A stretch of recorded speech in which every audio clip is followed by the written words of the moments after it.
Dude, Papa Boom. Good to have you back, brother. Good to be back, Dylan. This is something I miss when I don't get to do it. So I'm excited. Sorry I missed last week, but I'm super excited to be back to talk about horror films with my horror bros. And we're kicking it off with a doozy. So let's I'm ready. I'm ready for this one, brother.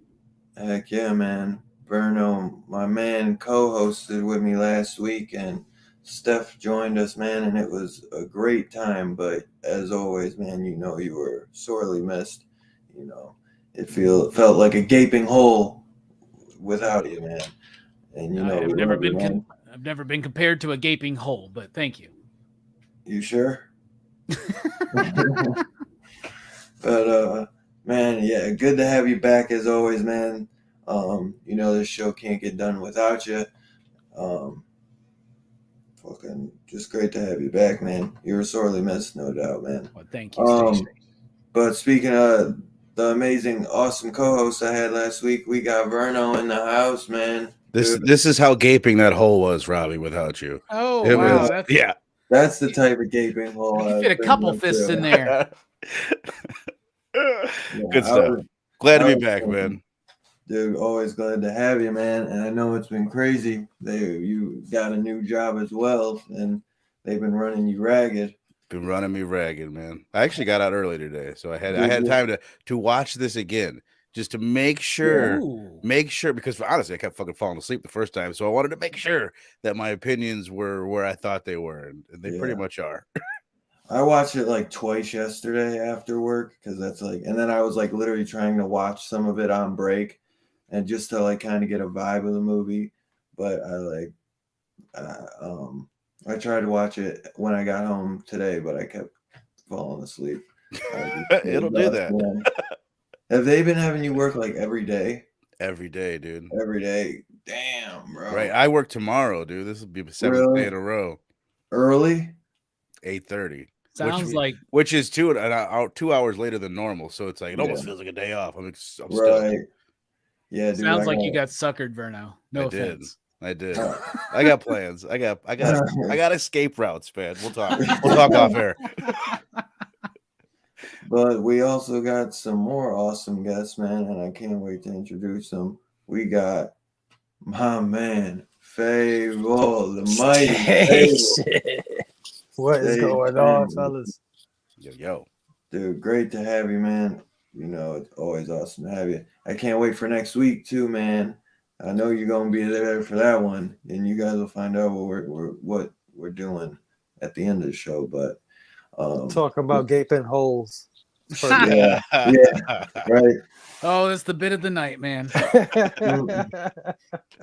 Man, and that ain't even it, man. We got the one and only, my boy Steph. Stephanopoulos. What's going on?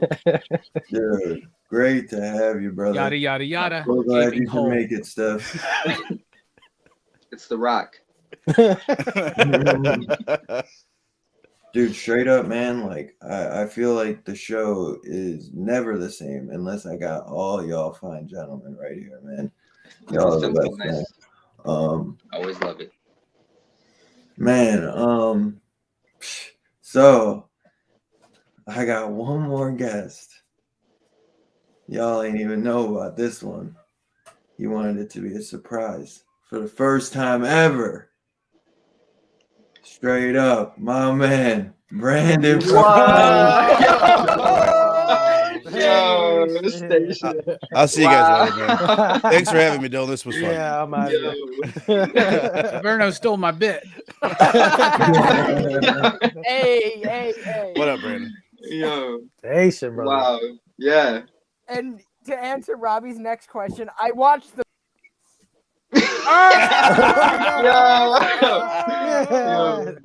Yo, that was total accident. He's dude. breaking you in. I appreciate Brando. Brandon, I did watched not the movie plan that. Papa Boom. I'm glad that you're here. I'm glad that you're here, baby boom. Showing up wearing a Toy Story shirt to Dylan's Horror Show. Oh, You know what? you gotta love it. I figured I'd take it back to some G-rated Yeah, territory. this is what, your 7th horror film you've watched in your life? Actually, That you know made what? him feel comfortable, safe after he watched the movie. You know Well, that. you know, I was gonna say because you all have a friend in me, so that's just how I was gonna spin it. So you all suck. Suck it. Fuck you then, man. Fuck you too, Robbie. Couldn't even invite me on the monthly comic book review, even though I read more than everyone else on the panel. No, I'm just kidding. You know what? None of the other people on that panel pester me about being on the panel. Oh, no, none of them are as fine looking as me either, so they have that going for them. That's arguable. Yeah, I didn't even shoot. Nick's kind of a heartthrob, I think. He's he's the heartthrob of the Bad smooth. Batch. Nick Him and has to- Steph. That's the It's debate. Steph, I'm like the bad freaking boy. Man of Steel himself down there. Bro, that was the best bit, dude. I just want that to play Jeffrey Cavill over and over. I think my goodness. that Manny did an outstanding job with that. That was. Robbie, I don't pester you. I just give you a hard time. Hey, yo. It's for giving me a hard time about Jack Kirby. For how many months I have to live that Do you down? need the definition of pester? Do I need the definition of pester? I don't know. Well, glad that Brando's here. Good thing we're not Yeah. sidetracking the show or nothing, Right. Dylan. Yeah, man. So, dude, great to have all y'all. So tonight, man, we're reviewing Netflix originals Texas Chainsaw Massacre. I can't believe I actually said that in a full sentence. Right? Yeah, I was just gonna say it's original, all right. Texas Chainsaw. I never thought that I would say that. You know, next it's gonna be Netflix originals. Friday the 13th. Yeah, Friday the 13th. Freaking Bride of Chucky Part 2. You know, Halloween Ends. You know. Or, you know, Peacock Originals, Halloween Kills. So, you know. Disney Plus, Debbie Does Dallas. All right. Yeah. That would be appropriate to come back wearing this attire. I'd check that one out. There you go. It would be a true Toy Story. I like the wordplay. I wasn't looking forward to this, like, at all, because I just been hearing so much bad shit, like, about the director, like, got fired, like, 2 weeks in, and they scrapped, like, everything he did and just restarted and brought this, like, I think his name's, like, David Blue Garcia or something, and I think he'd only directed, like, one movie. It sounds like a fake name, doesn't it, Dylan? Yeah, it kind of does. But I feel like, man, that's why the credits at the end are blue. Like, that's why they were blurred into the background. They didn't want to know who was there. They didn't want anyone getting fired. Again. Yeah. The only thing that made me like any excited was that the producers, that the guys that were producing it or the guys that did the story did the Evil Dead remake, which I really like, and they did like Don't Breathe 1 and 2, which are like pretty fucking dope. I actually still haven't seen Don't Breathe 2, but I do love the first one. So I know that they like in the horror genre, they know what they're doing. But I want to say, man, they just did the story, and then they did like these guys did whatever, because there was a lot of behind the scenes problems going on. And then, you know, obviously it got bought by Netflix, so then everyone's thinking like obviously like it wasn't good enough to go to theaters, and they got scared and they're like, let's just dump it off anywhere we can, and Netflix bought it. But then when the trailer came out, I was like, all right, I'm still not like crazy hype, but I finally saw something of it, because everything I was hearing just sounded like stupid as hell. I think I even heard that the one girl, the little sister, was going to be like handicapped, and like Franklin was in the original. Yeah. And I'm glad they didn't do that, because that would have just been so stupid.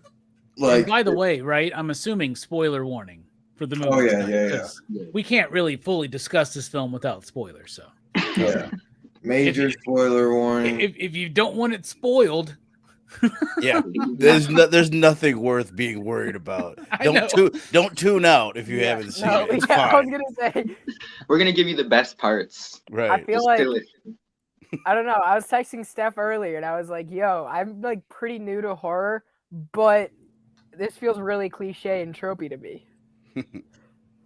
So, you know. Yeah. So you found something to relate to in the movie, is what you're saying. I found that, like, I mean, obviously, like, listening to people, you pick up on like certain tropes and how like certain things are supposed to be made, you know.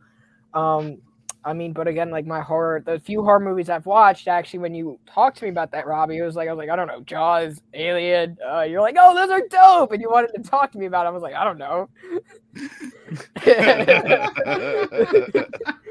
But I love Alien. Alien's like one of my favorite movies at this point. Good movie. Great movie.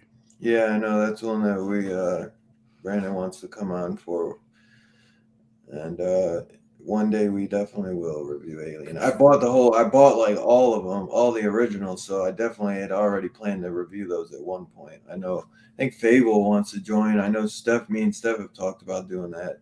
So that's definitely one we'll get in there and bring you on, no doubt, Brandon.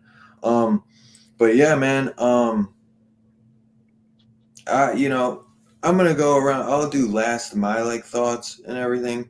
We'll start with Brandon and then like loop it around back to me. Just your just brief thoughts and what you thought watching this movie. You know, what did you think, Brandon? I thought the dialogue started out really well, but it got progressively worse. I thought a lot of the jump scares towards the end of the movie were a little predictable. And this is like so from a very amateurish like point of view. I thought I liked the setting. I say the strongest point of the film was easily like the setting. I think they picked a very basic setting that worked for the movie. And it just like allowed a lot of what they wanted to do to breathe. So I think that was like the biggest strength of the movie, is just how well that it was able to breathe in relation to its setting. But I didn't like it. You didn't like it? Yeah, it definitely was a low budget, you can tell, because it's like, super small town, like so small you didn't even see the whole thing. So small it only needed 2 cops. Yeah, 2 cops and two cops, and they're the cops or the ambulance or the whole shebang. Right. I will say the lady with breathing problems pulled a full 180 after she got the chainsaw through her like heart, and she was still like gasping for air. I was like, she's been gasping for air the whole film. This is like weird. She was committed to hold on, man. Wait, the lady with the breathing problems is different from the lady. That's what I was. Oh yeah. Those are 2 different old ladies. Oh, I thought they looked the same. They do look like, yeah, they actually do. They actually do. The long white hair. The lady with the shotgun is supposed to be like the one survivor from the original Texas Chainsaw Massacre. Yeah. Brando, have you seen the original Texas Chainsaw Massacre? I'm gonna let you answer that, Robbie. No, he has not. Okay. Should I? I don't. Yeah, but I don't think it's necessary to understand this film. But you should. It's actually a rather pretty solid film. It's free with ads on Prime right now. It's on pretty damn Netflix. sure. I think they have both of them on Netflix. No, don't No? get. That's like I think he's thinking of the 2003. early You need to go to 2000s. 1974. Oh, okay. Appreciate you both. I'll add You it to bet. the list. You bet. We appreciate you. You're not gonna like it, but Cool. I hope no, he's gonna like it. Well, we'll have to find out. You're gonna fucking like it. Anyway. Okay, Papa Boo. Steph, my man. All right. Yeah, I think this movie had its moments, but it lacked atmosphere. Like it, I don't know, it just like it was made. It felt like made for TV at moments. You know, like I definitely feel like you said that they just wanted to dump it real quick, so they sold it to Netflix. Definitely feels like that. But that's not to say it didn't have its moments where I wasn't engaged. But far and few. You guys know there was a ending credit scene too. I almost waited for that, but I figured that this movie didn't do it. Yeah, it's really nothing. It's honestly like, and I didn't even know what it was at first. My brother actually told me, my little brother, and he's like, "I'm surprised you didn't know that." He said it's like basically Leatherface just walk, because I was like, "Where the fuck is he walking?" Like he's walking up to a house, and my brother's like, "That's the OG house," right. Which I'm not 100% sure that's right, because it looks. Right. I'd have to like look at the OG Texas Chainsaw Massacre house, because it's like I don't know. I don't know, man. But it probably is. But even so, it's like I thought, like when he told me an ending credit scene, I thought they were leaving it open for a sequel, maybe. Right, I guess think so. Maybe they are, where like now he'll be living at the OG house or something by himself. But that would be better. I think it definitely was that, and I don't think we ever saw like that view of it, like where you see the whole house. Maybe I'm wrong, true. but I think that's kind of why it doesn't necessarily like, oh yeah, that's the house, you know. Right. Yeah, you're probably right. But I could, man, to be honest, I could see like I would take a sequel, and I think that they could do maybe even better and try and get out of the limelight of it, like, because I feel like everyone's so stuck in this direct sequel. Yeah. But they just, man, they've had such a shit, like it's like Pinhead and Leatherface, just like they can't get right ever since. Like I love the remakes, the 2003 especially. The beginning is pretty good too, but the Jessica Biel one is shit. But it's like they just never seem to be able to really get it right ever since like Tobe Hooper. Like even like the original Tobe Hooper directed the second one too, and they're like two totally different movies. You know what I'm saying? Like the first is so iconic to me, the second is so iconic, but they are two totally different movies. You know what I'm saying? Like one is super low budget, the second it has way more money, but just like the atmosphere, everything is just totally different. So it's like each movie has totally different atmosphere. Besides there are two remakes. Those are like the atmosphere is like on point, and they're both the same. But it's like it just feels like they can never get it truly right. Like they don't know what the fuck they're doing. And go back into the PCP and the DHS archives to March Madness of last year. We covered both Texas Chainsaw Massacre and Texas Chainsaw Massacre 2. So yeah, we did. You should rewatch those. I'm definitely gonna do that. Hell yeah, dude. Had a lot of fun. I love me my TCM2, man. Did you guys do it together as one show or two separate shows? Two separate. We did TCM 1 on PCP movie night. Then the next night we did part 2. Oh, nice. Hell yeah. Lick my plate, you dog dick. Dude, I love TCM2, bro. I love it. Did you ever pick up the Blu-ray, Robbie? Because I just saw like the regular like Blu-ray on Amazon, and I meant to ask you if you got it. Didn't you get a? I got the Arrow version of it. The European one. Fable, my brother, what did you think, man? Man, I think Brandon was spot on when he said it kind of started off great, but then got I was impressed. Progressively worse. I agree with that, in acting and directing and everything, in every aspect. It just got progressively worse. I think Steph hit the nail on the head too, because I had that thought as well. Where I was like, this feels like a made for TV kind of thing. For some reason, I got that feel as well. And it's got some gnarly kills or some gnarly things that happen that I enjoy. I thought they did well, but that's just not enough. It just got Right. more and more illogical as the movie went on. And it committed the greatest sin to me for one of these movies is I did not like the final girl or girls. Too. Oh man, Worst I character in the movie. hated them, Oh my both god. of them. Oh, the I hated sisters? every single The character. two sisters at the end when they were in the bus. I Oh no, hated both that of was those the girls, weakest man. scene ever. Especially the one with the curly hair, the partner or whatever. Yeah. Yeah. Oh my God, Dude. she's just so annoying. For So sure. fucking annoying. They try like they make her the biggest bitch in That the was beginning Melody. too, and then Yeah, they like Melody. try and like revert her back. Like she's the biggest bitch. Like why is this guy like fucking holding like where like must be compensating? He's got a gun like that. It's like shut the fuck Yeah. up. Like why? Yes. Why are you like in this man's business? Like Right. Yeah. he can do whatever the fuck he wants. Like why would you say that out loud? Like maybe say it after, like right in front of him. Like you are ignorant. Like He Mrs. actually Oh, we're for you know what I'm saying? Like we're trying to start nonviolence, all this, that, and fucking it's like you're just and then the first So you thing guys you are a see, cult. you're starting shit with these like fucking locals. You know what I'm saying? It's like that's why locals will fucking hate you guys because like ignorant. He I'm he sorry. was just as annoying as she was to me. Exact, dude. Oh my god. He was Yeah, the what male were you gonna version of say? her. He turned out not being that bad though. Yeah. No, Dude. he was a good guy. Like he had a good heart at the end of the day. I thought he was down with them at first. Me I was like, too. oh, this guy, Yeah. is He was down in with them. But he was still kind of a mixed bag. He didn't make sense. No. He didn't Yeah, make sense. no, not Everything at he all. did, Heroism. just like she didn't make sense. The things Yeah. she was saying and doing just didn't match. Yeah. It was just badly written, badly acted characters.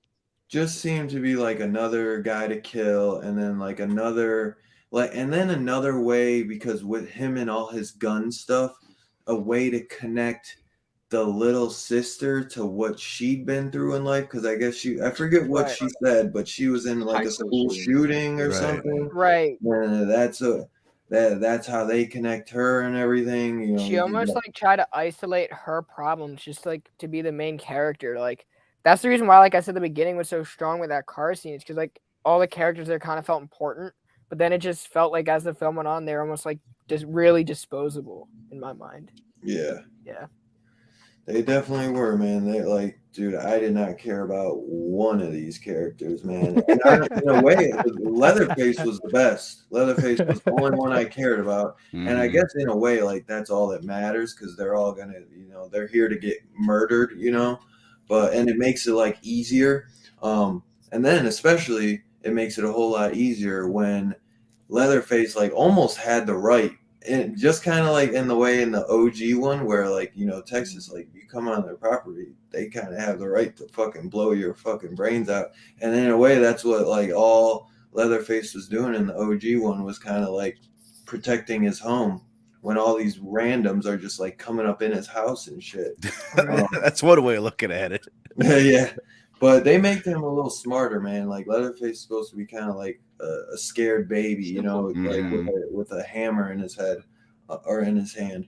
But yeah, man, the fucking characters, man, something else. But as soon as the curly hair girl goes in the house, because now she's all salt, like trying to be good because the lady died. And then they're trying to like bring her around, and it's like, we already know you're a bitch. Like nobody cares.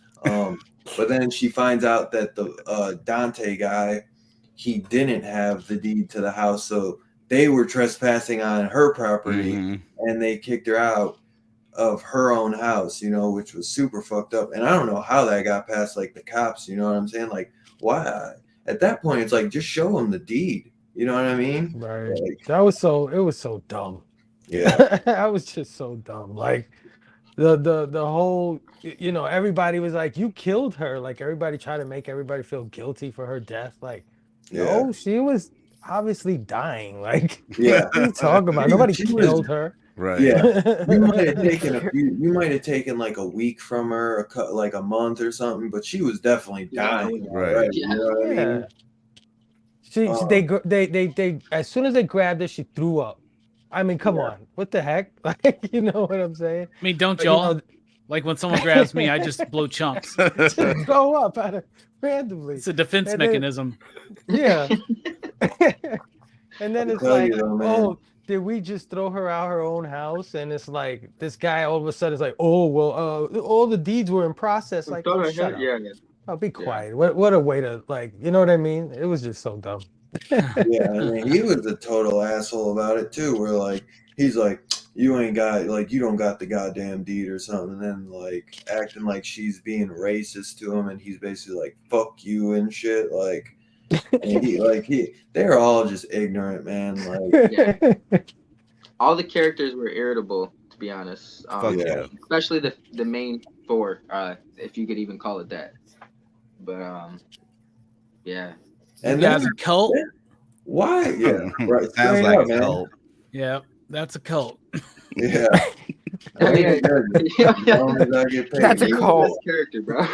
Oh, it's four of You us got that it. all have common beliefs and a good motive. Oh yeah, that's a cult. We know it. We're Cult. from the Hey, South. We know about cults. I don't think you got it. Change the world. Their motives were a little fucked up. That was like the whole thing. Yeah. It was gentrification, man. They were invading Texas and trying to make it California. There's kind some of a thing. nuances in theme, man. I can't wait to Right. get to the theme. I'm not Right. even lying. Yeah. I think there this is. movie's kind of rich as far as what it's at least trying to do with the theme. Burn, my man. Let's see what you got. What you're thinking. My initial thought when I finished it is that it sucked a gaping asshole.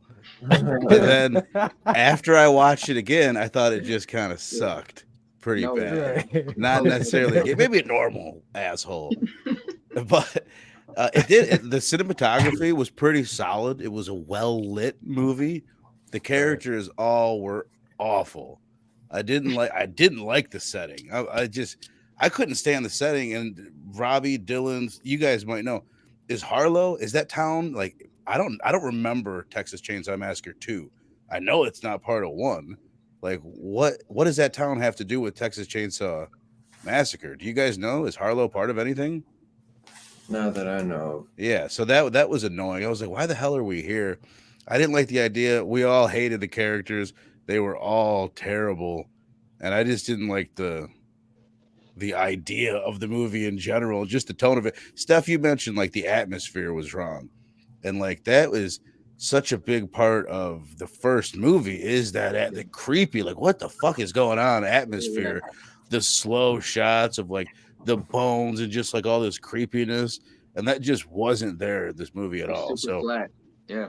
I didn't like it, man. I'll just say one more time, that lead character, she like, who thought that was a good idea, or who thought like, you know what, we don't need to make any of these characters likable, because that's not like, I get the idea like they're disposable. We're just gonna kill him anyway. We'll get rid of them, but you need to like them and care about them to make a slasher work, dude. That's why the first Scream or any of the classic movies we can think of, that's why they worked, is because the characters, you didn't want them to die when they died. God, like when freaking Dewey got killed, like I was like, why you gotta bring up fucking Scream 5? Come on, I knew you would do that tonight. We spent about 8 minutes on it last week too. In the middle of the show. It was incredible. I thought it was phenomenal. Phenomenal. But no, it sucked. Yeah, It sucked a gaping asshole. Robbie, how much did you hate it? All right, let me talk to you about this movie. Super low expectations. I like Texas Chainsaw Massacre 1 and 2, and I like 3 and 4 for the most part, and the remakes, and then there's a lot I haven't seen. This is not my favorite franchise. So I'll start this off by saying that, okay? Had very low expectations because of everything that we had heard, everything that we had seen, right? So first off, the movie does blow. This movie sucks. Like, characters are all fucking stupid. Nobody's even mentioned that they bring in Sally, right? Oh, yeah, for 5 minutes. do fucking nothing with her. So for 50 fucking years, she's kept this Polaroid of her friends that were all in family that were slaughtered that day. And she's become a ranger or some shit, right? But like, you don't get any of that training in this. She doesn't know what the fuck to do. When she confronts him, she didn't even fucking shoot him. Like, that's worse than Dewey not unmasking Ghostface in fucking Scream 5. Like, and then literally 10 seconds later, she's firing like she's goddamn Sarah Connor. She's like, you remember me? You remember me? And then gets fucking killed in a move mimicking Halloween or Kills, right? Mm-hmm. Where he lifts the, So that whole bit is derivative as fuck of Halloween 2018. They're just trying to like jump on that requel type thing to go back to Scream 5, okay? The characters are all fucking stupid. The premise is stupid as fuck. So this guy's like a chef influencer with a Tesla, and they're going to this random ghost town in Texas, and their plan is to buy it, bring in these young fucking people, and do what? Like, nobody's there. Like, it's so stupid. Like a fake town. It's so stupid. That's so stupid. So Leatherface, after the first movie, because this discounts all of the sequels and shit, right? So Leatherface this entire time, after the events of that movie, I guess went to this orphanage and lived there. And they put his fucking chainsaw in the wall. And then like 47 years later, he just grabs it and it just starts right the fuck up and it's good to go. Okay. And none of the characters do I really care about at all. They're all annoying and shit. Yeah. Let's not forget that the mechanic dude was in that town with Leatherface the whole entire time. And living next to the guy, and so he's chilling. They're all okay for all these years. So it's pretty atrocious. Wow, speaking of atrocious, that's a really bad bot there. Someone needs to. Is that a bot or just some fucking asshole? I don't know. Just get rid of it. Yeah, that's gotta go, dude. That was firstly. Secondly, I kind of really like this movie. Okay, because the kills are fucking awesome. Kills They use too much CG. Yeah, the kills are awesome. Okay. Secondly, it's trying to say something. It's trying to do something. And it didn't come across as subtle to me, but the problem is it abandons this. Like at a certain point in the movie, they're like, we don't need any more build up. It's just time to kill everybody, right? But I wonder if it had something to do with the change of creators, because it seemed like that just went away. Sorry, maybe, right? But yeah, it feels like what they're trying to do is be like, there are these people that act like it's talking about the left and the right, this film, okay? And it's odd, first of all, to try to use the Texas Chainsaw Massacre to make a point about guns, but it's not. It's actually trying to make, in the beginning at least, a nuanced statement about that. When Richter and I think Lila was her name, when they had that moment where he understands, when she tells him, I'm a survivor of a school shooting, and he's like, that's got to be rough.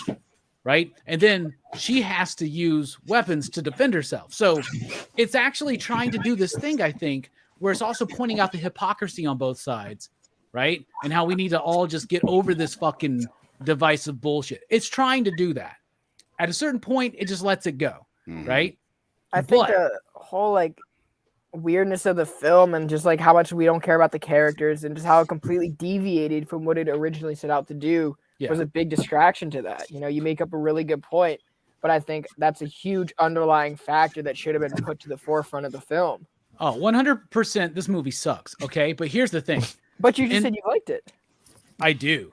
But There's here's what movies that suck that we love. I'm of two minds about this. Let's just say that, like Tommy Lee Jones and Batman Forever. But what I'm trying to say here is that, first of all, beautifully shot. Cinematography is fucking phenomenal in this movie. The music in this movie is the best in the entire TCM franchise. You heard me. Music was good. Music was solid. And the gore and the kills were created. Dude, they broke this fucking dude's arm and then stabbed him in the fucking throat with the bone. Yeah, that was dope. That was as soon as I saw that, I was like, "Oh shit!" That got me into the movie. Yeah, yeah, That got me in it. Yeah. However, that was like one of the best first kill. kills. when dude gets, it was the first kill, so it kicked it off, right? But Yeah. however, when the dude gets his like face like axed off, that's really bad CG in parts, and it's not working right, and it's wonky at times. That's you this mean- all being said, the when his, ending, like, jaw's hanging. yeah, that So, guy, yeah. At the end, when first of all, the ending, I loved how dumb that fucking ending was. First of all, the decapitation is the worst CG gore effect in the movie. God, I know. Okay. And then what's even more ridiculous is that she's in this auto driving car moving at like 5 miles an hour. And it's just like, it's Was so that stupid. an homage? I almost thought it had to be a dream To or the something. original. Yeah, me too. Yeah, that was an homage, right? Yeah, that's an homage. A bunch of, that's an homage, right? Like, so basically what I'm trying to get to is this, man. If you just want to watch a movie where a bunch of smug, fucking rich, Right.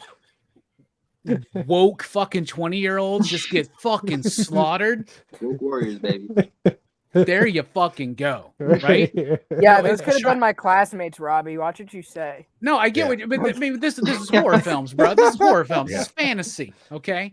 So, like the bus scene, I fucking love that bus scene because they go for it, right? They know what they're trying to do. They're trying to build unlikable characters, right? And I'm talking, Brandon, about, you know, the people I'm talking about, Brandon, that are really fucking obnoxious on all sides of everything. Like, shut the fuck up. Let's all just like realize reality and work together and try to improve. That's when we make leaps ahead, is when we embrace reality and then go forward all together. these people just wanted to be like a bystander, not realize they were actually in the environment. None of those people that showed up there, it's all pretentious fucking, like they're making this point, like they're trying to make this point, like, oh, we want to build this community that's better, but they don't understand the nuances of things, right?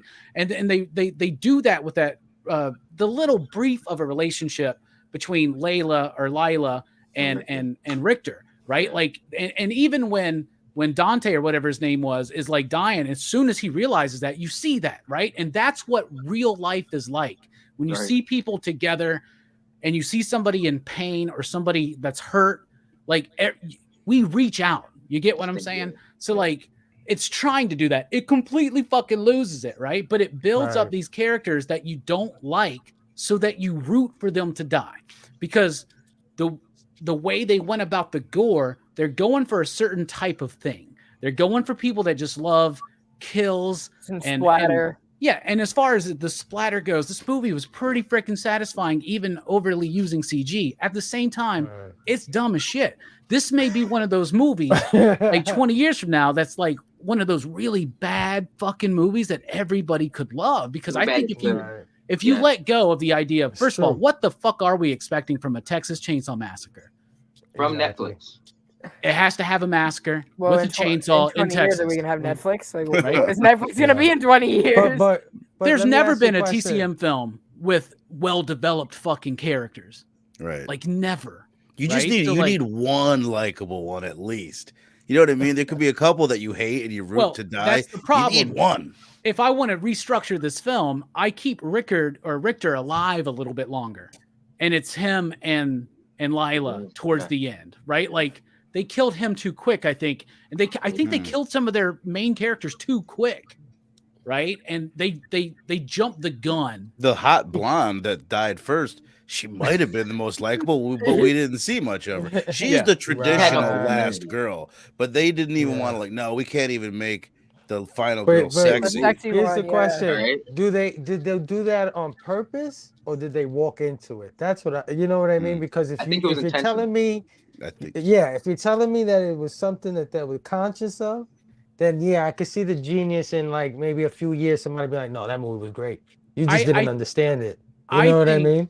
I think that we'll understand the movie, but it will be a dumb, fun movie in the long run. But I think don't even know if it was fun. I think that was intentional, but I also think that the script and the production got away from it. And you can tell that. That's why it's like made for TV. Nobody wanted to distribute this film. That's why Netflix bought it at a steal. Right. And right now people are like talking like, I love it. And that's what's going on right now is you got people that are like this movie fucking sucked. The story sucked. It didn't make any sense. The characters sucked. The premise sucked. This is dumb. It's derivative. It's stupid. And then other people are like, what the fuck were you expecting? Like, the lower your expectations are, maybe. Like, I thought this, I was not looking forward to this, y'all. And I was like, Yeah, me all I got to neither. think about today is Bond. All I got to think about is Bond, but I got to watch this Texas Chainsaw Massacre movie. And I watched it, and I was like, that movie wasn't good, but I kind of like it because it is kind of fun for a horror fan that likes Right.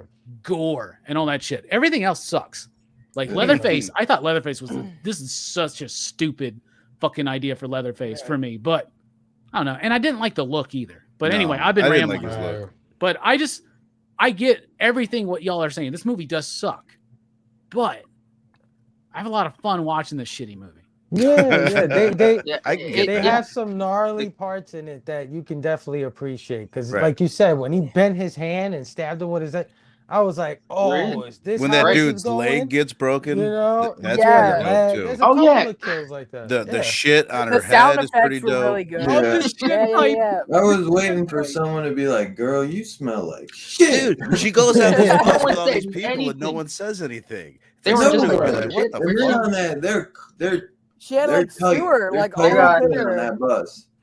Now, Days to of point out Past what were Cliff- blacked and shit. To point out what Steve was just saying right there is that that's a great setup because we all saw that in the trailer and people were like, oh, this movie's going to be fucking super woke and all that shit. This movie's not, I mean, it's trying to make some kind of a small statement, but it's setting up obnoxious behavior. And in that moment in the movie, you're just like, I just wish Leatherface would kill all these fuckers. And he does. Right. And They show it, bro. And like everybody in that, because they're stupid. These are not smart, fucking young in their 20s entrepreneurs. Yeah, like they're in this random ass. They're just partying. These people like don't come across like young, like wealthy They're entrepreneurs. less than their age says, is what you're trying to say. They just come across like they're just trying to party, man. Right? Yeah, And like, if that's the point, then make it a party van that travels to different places where serial killings happened. Right. Right? Like there's a cool premise there. And then you can build up the character relationships more so in the town, right? But like there's some really, this movie could have been really brilliant. Like I wish they would have called me because I would have like given them some pointers. And this could have been one of the best Texas Chainsaw Massacre movies out there. Because like I said, though, I'm not the biggest fan of this franchise, but I do like stupid, dumb, gnarly ass horror movies. And I think this fits the bill for that for me. Right. Bloodbath and Beyond said went in with no expectations and had a blast. That's exactly how I would feel. 100%. That's why I didn't want to go in with, because everything I was hearing, I didn't want to. And I feel like sometimes I hype myself up too much. And that's why I went in low expectations. I was excited just because it's new Texas Chainsaw Massacre. Of course, like I'm gonna watch it no matter what. It could have been dog shit, and I still would. It could have been direct to DVD, and I still would have watched it. See, imagine you watch this movie 20 years from now. That scene where the dude is like, "You do anything, you're canceled, bro." That line is so fucking dated. That 20 years from now, you're just gonna be like, kill this motherfucker. I fucking hope it's dated. If it's not dated, we're all in This trouble. is where I was We're during already cancel there. culture. Yeah, we're already there. As soon as he said it, I said, "Oh, he's No, dead." please just take them out. Yeah, like, You're canceled. You're do anything, you're canceled. canceled, Get the bro. fuck out of here, bro. like what? Do you Now- see he's got a He chainsaw canceled in his that hand? whole. He canceled that whole busload of dipshits, man. I like how he Yeah. looked down and just started up his chainsaw. Like I got No, something. now here's the question. In What rural about the? areas, is that even a thing? Is cancel culture? Does that even reach in rural areas, or is that just more like a suburban, like kinda like Apparently a- not. That's the social message of the media movie, thing? Brando. You can't Yeah. cancel Leatherface. Right. Hey, Exactly. you can't And cancel what's Dave crazy- Chappelle either, but he And you're these, right. You're These right. people are because the being bus- massacred. Yeah. These people are being massacred live on Instagram, and everybody's like, "This looks so fucking That stupid." doesn't even look. Right. Right. Yeah. Those cowards Real have you question wrong. mark? Yeah. The one- Yeah, Ask Yeah. Bloodbath and Beyond says right there. Yeah. This looks fake. Yeah. But you're Where are definitely they right, at? because I'm trying to like. they have They're that, like, where's this at? I want to join the party. they have that old ass bus, and inside it's a party bus. It looked And decked out. You know, Yeah.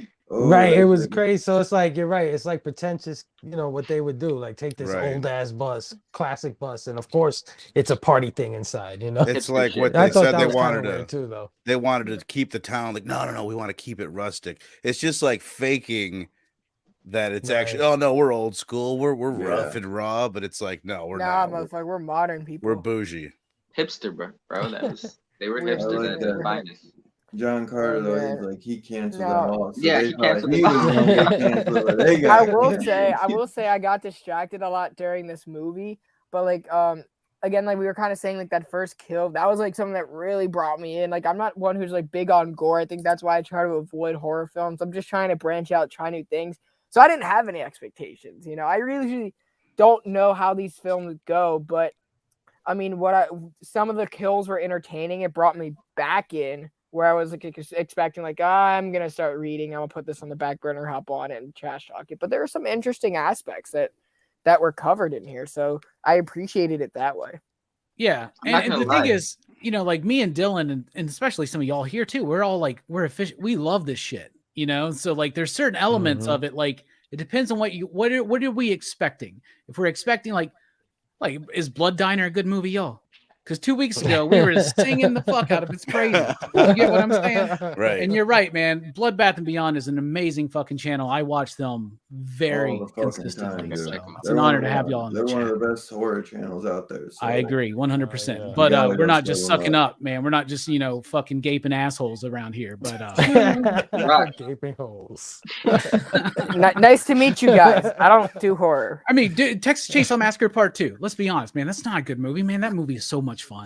You know what I'm saying? Like, I mean, the first one is like only barely a good movie. I mean, it is. It's crazy and it's iconic and it's influential, but it's not like that fucking good. You know what I mean? The acting is. I just watched it again last night. The cinematography is good. The acting is so. It's almost like this one. There's no likable characters. And the dude in the wheelchair, like that's what I'm saying. He's like the worst part of the movie. Oh my god! Like you watch the review we did, Verno. You're gonna love it because Jelani hates that fucker, man. Yeah, I hate him too. But I kept telling my fiance, like, don't worry, he's gonna die. Just don't worry, he dies. But then I forgot how long it takes for him to die. It's like, ugh. But that's where I get caught up. Is like, is that the intention? If you're telling me that they intentionally try to make these characters somebody you want to see killed, then I get it. But I don't know if that's what they were doing. I agree. I don't know if I'm convinced that that's what they were doing. You know what I mean? That is so on the nose. That whole bus scene is so on the nose. Everybody, the way they're all acting and how it gets turned on them, because dude doesn't have the deed. You know what I'm saying? Right. Yeah. And what's her name, Melody or whatever? Like, I don't think she was the best character, but like she starts understanding that. She tries to apologize to Leatherface. And here's the thing, like I'm so sorry. And that's what they tell you. Well, this is a crisis resolution. We're going to try to talk this out and express feelings. Leatherface don't give a fuck about that. You killed his mom in his head or whatever, right? Like so. And I am so glad because initially, Dylan, remember me and you had heard that it was his lover, his wife. Like Leatherface has gotten married and he's given it up. And at least they didn't go that weird with it. That would have been dumb. You know, I still think it's dumb that Leatherface is like 70-something years old. Well, how old was that mom? Because she didn't seem she didn't seem like Brandon was confused, thought they were the same character, her and Allison or Sally. I'm sorry.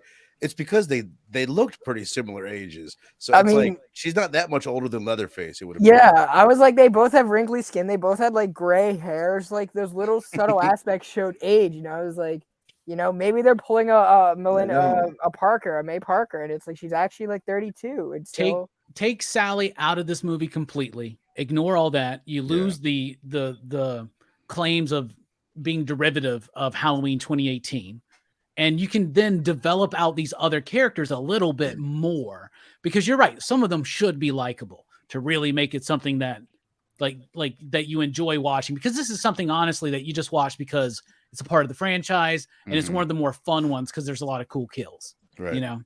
Speaking of cool kills, the chick that tries crawling out of the bus that gets cut in half. Yeah, that is that's one of the better kills in the movie. Yeah, that was. I don't think she ever understood what the hell was actually going on either, and that was what was great about it. Well, the one thing I liked about it is that she knew something was going on and people were getting murdered, and they still weren't telling anybody on the bus because we got to keep it cool. We're trying to sell these investors. You know what I mean? Like, I think even the main character Melody, when she came in all covered in shit, she's not saying anything either. So it's like, is this chick, after what just happened, is she still trying to keep it on the DL too? Yeah. What I really want to know right now, and what I'm aching to know, is what does Dylan think about this movie? Man, that is the question, isn't it? Dude, I'm like in the middle with it. I don't think it's dog shit. I don't like hate it. It is one that like I can kind of have fun with and watch it. I've watched it like 2 or 3 times, and I don't like. It's not one where I'm like, I'm never gonna watch that again. And I definitely will probably watch it a couple more times. Like we've all said though, like the characters just sucked.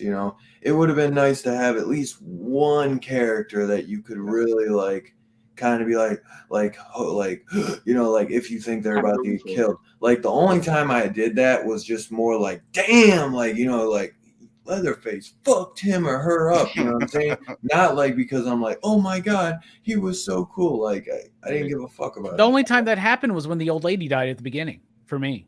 Where I was like, oh no, now they're fucked. Yeah. Yeah. And the hot blonde too. The hot blonde. You get the crazy eye twitches from Leatherface, man. It was Richter for me, bro.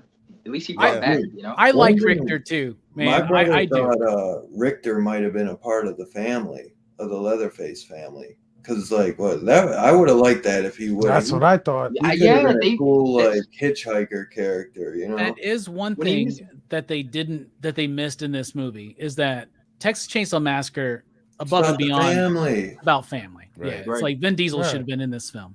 Yeah. When he took the keys, it was like, oh, show me the deed and I'll give him back to you. I was like, oh, he's down with them. He's in on it. Even when he was helping old dude after he saw him walking after being gutted or whatever, I thought he was like just playing it up, like he was gonna take him to inside the house and finish it off or something like that. Like it wasn't until after all that shit played out I was like, oh, he's not in on it. But they was very misleading. Was it intentional? Probably not.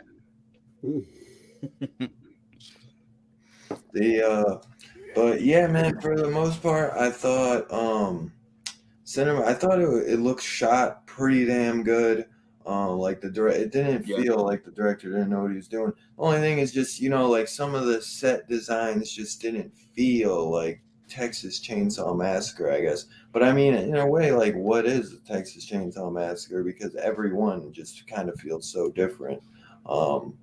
But it didn't really take me out of it. I just would have liked maybe a little darker, like a little more darkness in the town, or I don't know.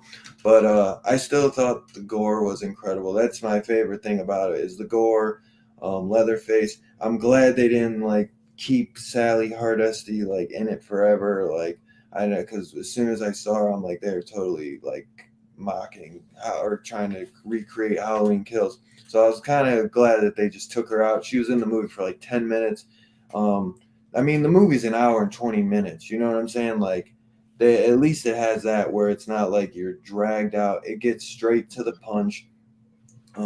There's like 10 minutes of welcome. 10 minutes. I can't get over like how just stupid the credits are super long, man. You're right. I forgot. It's like an hour and 12-minute movie, I think. I wouldn't doubt it. It was like an hour 15, hour 20, something like that. But the guy who played Leatherface, I think he did good. There was a lot of like movement and like, like especially when he's swinging the chainsaw around, just like recreating what Gunnar Hansen did. And I think he did a pretty damn good job, man. He's fast for a 70-year-old. Yeah, he definitely is. Right?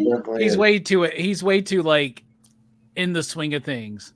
Like after 47 years. Yeah, man, that chainsaw needed no gas, no priming or anything. No priming.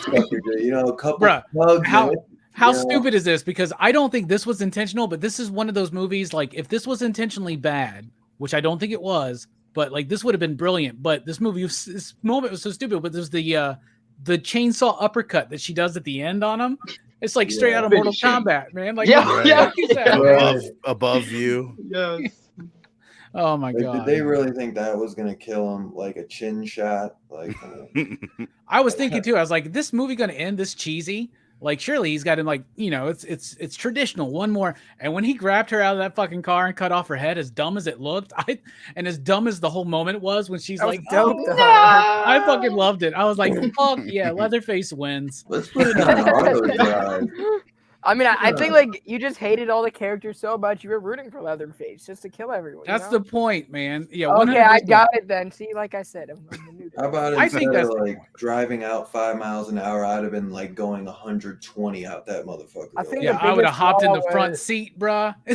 Just been like, take over, man. No, Fuck this, I think the fuck this biggest Demolition Man shit, man.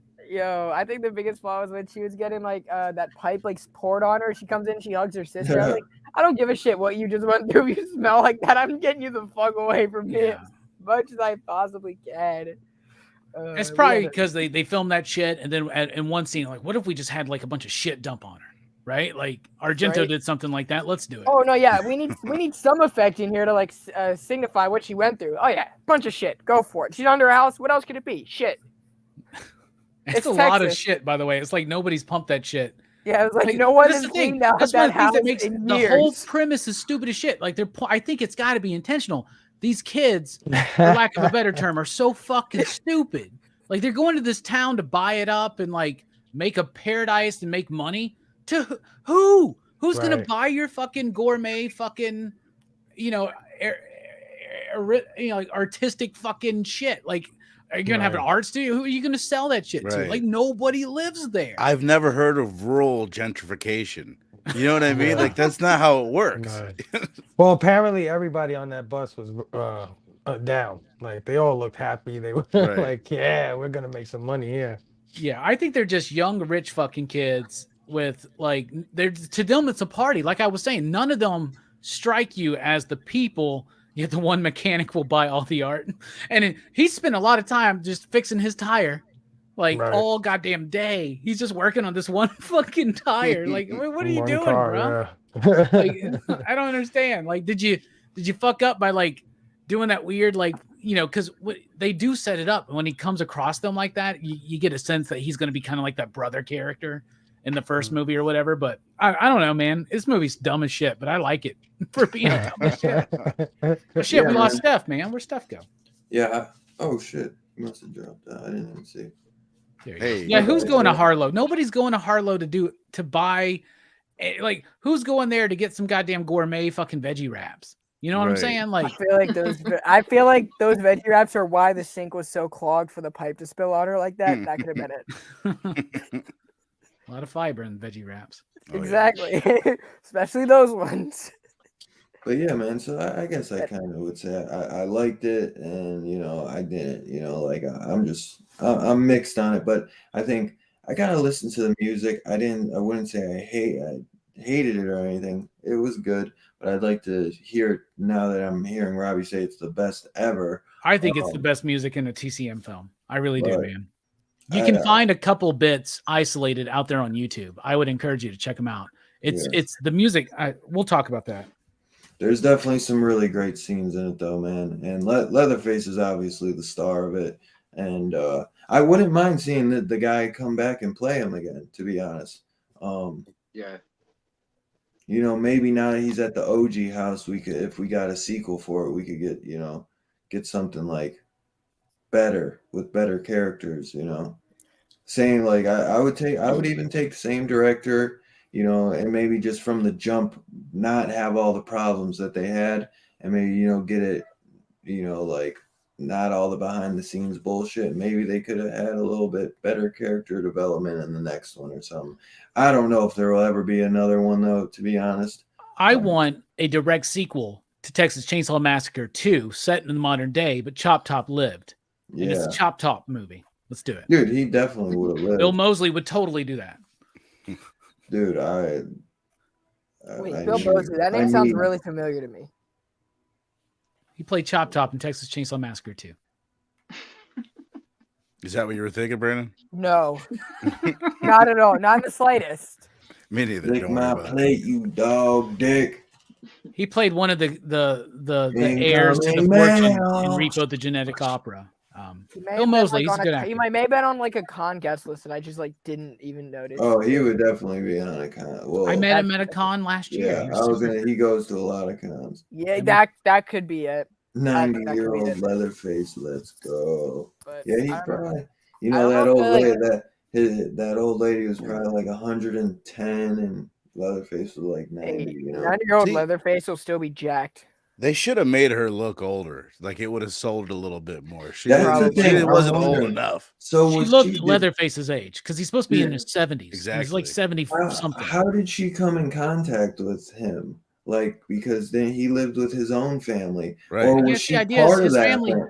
Was we she thought his- part of that family? And she was just like raising these fucking she had the orphanage full of crazy kids. There's no backstory to this movie. Dylan. Exactly. That's Right. what's weird about it.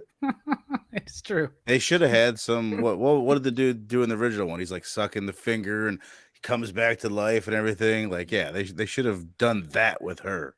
Yeah, and I kept thinking like, well, there's this whole bit where they're like making barbecue, but that all comes from part 2.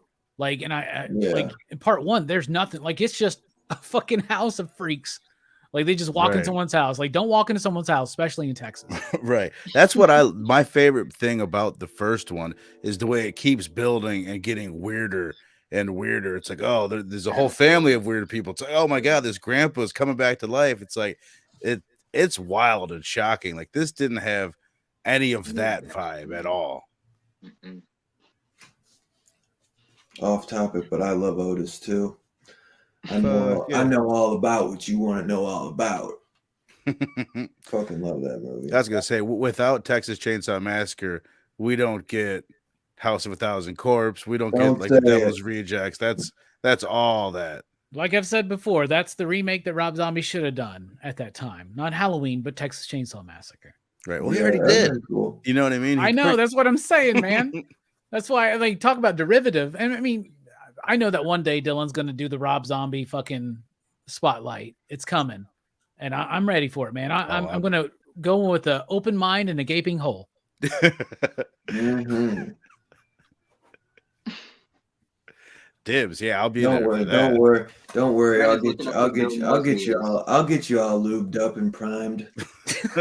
Is that sexual in nature? Maybe. All right, got weird. Let's move on. I was just gonna. I'm trying to think now. No one's trying to do it. Does anybody got a favorite character? No, fuck no. And fuck you for asking. Richter. Jesus. I like Richter. Yeah, no, I agree. There's like nothing that great to even like about him. I know it's wasted potential, but to me, he's my favorite character. Yeah. I mean, he's the best, probably likable character, but he still sucks. Yeah.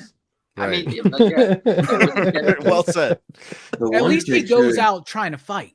Exactly. Yeah, that's the only thing I liked about him. That's the only thing because he seemed to be the only good one. He's the one standing up for people and then trying to help people. Yeah. Yeah. But that's it. And Robbie's right. They kill him too early. Thinks they're being taken advantage of. He heard the old lady died. So he's like, you guys just like basically killed her and he takes their keys.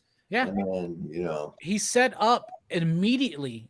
You think that with the Confederate flag and you think with him and his diesel truck and his guns, you think that you think it's set up a certain way. Mm-hmm. And then they kind of subvert that. I think that's intentional. I like that. Now that you say that opens up my head for don't judge a book by its cover. Yeah, but they kill him too quickly, and they do. They should have kept him a lot. I would have liked to have him all the way through, and he probably maybe him and the one girl could have lived together. And I think the other sister that died. What was Melody? Yeah, Melody. They all sucked, but the sister who didn't die was the worst. That was the worst. Is that the chick that played Wolfsbane in New Mutants? No, but it looked like her, Robbie. I thought that throughout the whole thing. Yeah. You guys think there's anything to what Mad Respect's saying? He's thinking that's not the original Leatherface. I don't necessarily agree, but I could see that. Like, there's nothing. There could have been a baby brother, right? I couldn't be the one to tell you. Right. This is true. I would like that idea better. Right. And then he could be like, if he's in his 50s, it's more tolerable. He could have been the guy with the birthmark. Actually, would have been kind of cool if they pulled that mask off and you saw the birthmark on his face. Because they only showed one side of his face. Or didn't they? But no. They do show like it's split. And on my second watch, I saw it when they like closed the ambulance door. They show him like they show his whole face, and I was like, "Oh shit!" They show his whole face for a split second. you do see his whole face in like they have like the window out of the ambulance, and you see him like look out at Melody, I think. Oh, okay. As she's standing there. Yeah, Okay. I didn't even notice it on the first watch, so it's like a split second, but it does, because then otherwise they just show like the eye, you know. The eye, yeah. But he didn't have. We never see his face in the original either. The deformity comes from the remakes. If it's not the original though, it's not Leatherface, right? So like, I don't know. I think that their idea is that it is that original Leatherface, right? But it's still I don't know. Could have been someone like influenced. Apparently, this is something that's been capitalized on at one point in this town, right? Yeah. So there's that documentary they're playing and shit. I was thrown off by Sally, like Leatherface. Like, do they ever actually say they never say Leatherface in the original one? No. But that Sally's calling him that, like, so that's dumb. And doesn't she say my name? Sally's the worst, man. You know what scene made the least amount of sense was when the blonde was talking on the radio and the store clerk, like, he like heard her. Did anything ever come of that? Yeah, he called the old lady. He called Sally. Yeah. She said, "Say my name." I was like, "Oh my lord!" You know, I think it's stupid as fuck in the Halloween, in the new Halloween movies, when like you got this gang of people that like meet up every Halloween to talk about this one time these kids were murdered in this town, right? Yeah, and it's three like people. This is the problem with the direct sequel, with the requel, whatever you want to call it, is then there's no legend. It was just an incident that happened one time in this town. Right. I don't, and I understand trauma and all that shit. I just do not believe in this film that this iteration of Sally has been holding on to it this long, that she's trained, that she's ready, you know, and it's just act up. Is there any chance that any of you guys have ever heard of the Starved Rock murders? No, okay, because they just made a documentary on it that's on Prime, but it's like the town that I live in, there was these murders in this park where 3 women were murdered. You know, it was very a famous crime at the time, but it's not like anybody around here is getting together and like talking about it and like doing memorials and shit. Maybe we're shitty people. Maybe in Haddonfield they're better people. But I'm in Illinois. Haddonfield's in Illinois. We're probably about the fucking same. That's more like a family thing, maybe, you know, that you feel. Or so, I mean, I don't know. And I get Sally. The dude was her brother that died, right? One of the dudes was her brother in the original TCM, right? Yeah. But like, it just does not work for me in any of these films, because we had that same shit. We've had several like famous murders that got made into movies or were on Unsolved Mysteries. There was a kid when I was in my early 20s, a kid at one of the high schools went crazy and like murdered his family, and it was like a big deal, and it was everything that everybody talked about. But everyone forgets about it like 5 years later. Exactly. Yeah, we don't have vigils, candlelight vigils, and bar light, you know, at the bar nights. We don't do that, and it's only like 20 years later, you know. So I don't know. But then again, we're criticizing a movie that I don't think is like really worth it, you know. At the same time, I think it's just sit back, fucking smoke a bowl, and just goddamn enjoy some fucking smug ass fuckers getting killed. You know, that's what it is, man. Like, especially if you're like, if you like Texas Chainsaw Massacre, the franchise, more or less, you've been a fan since you were a kid, watching it from the beginning and on, or you were a fan from the remake and all the shit that's happened since then. So like that means that you're not necessarily super young. So maybe they're going. I think this movie is marketed towards the younger audience, but I think it's for us who are going to get off on seeing these smug fucking 22-year-olds. I agree. I think that's part of the problem with it is exactly that. It's kind of we can't relate to these characters because we're not that age. But it's marketed towards kind of us because we want to see these fuckers get chopped up. So it's like it's a delicate balance. Yeah, I almost feel like they probably think like we're gonna kill them anyways, so we might as well make them hated. Right. Yeah. They're gonna be gone anyways. There's no point in developing. I mean, there's value in that. Like I think of the remake of Friday. You can have like a couple that you hate, but you gotta have at least one or two that you're like exactly you're rooting for to make it out. I think one of the best guys to hate that got killed is the dude in Friday the 13th that's playing with those crazy titties. He's like, oh my fucking God, these titties could win an award for titties. He's like one of the best assholes in a slasher, and his death is like the best. But this, it was just like everybody was annoying. I'd rather kill a dick than someone that's annoying, because then the movie is annoying. You know? Right. I'd much rather look at a nice pair of tits in the movie and it'd still be terrible. Yeah, and that's another thing, dude. Where's all the titties in this movie? Exactly. Woke warriors. Berno's Dude, speaking where my are the language. hot- I where agree are the with hot Berno. chicks in this We need to movie? talk First about this. off, There's something we need to talk about. Where are they? Like, I didn't see a chick have anything Calm above a down. B cup. Dude, let alone where the boobs, but where are the hot chicks? Right. Right. There's No no one's hot looking at chick. their face. Where are the boobs? Yeah. I've She said it looked a half like dozen times. she came out of the blonde was Grease. hot. The girl. But she was the first Them one to bomb die. jeans. You Right. guys know Bob's Burgers? Oh yeah. Yeah, The main Bob's Burgers, character. yeah. The main Even that hot. character. And how stupid? Why the fuck would she possibly go with him or go with the ambulance? Like, why? Right. There's And a lot of that. I bro. agreed. I Just agreed. They- to, Tex a lot Mex. of that. just to kill her off, first off. Always And gotta then, go like, with the that. boy, then her boyfriend has no clue. Like, they never, like, he never finds out. I that know. I mean, I guess He he never gets killed gets- pretty yeah. damn quick, too.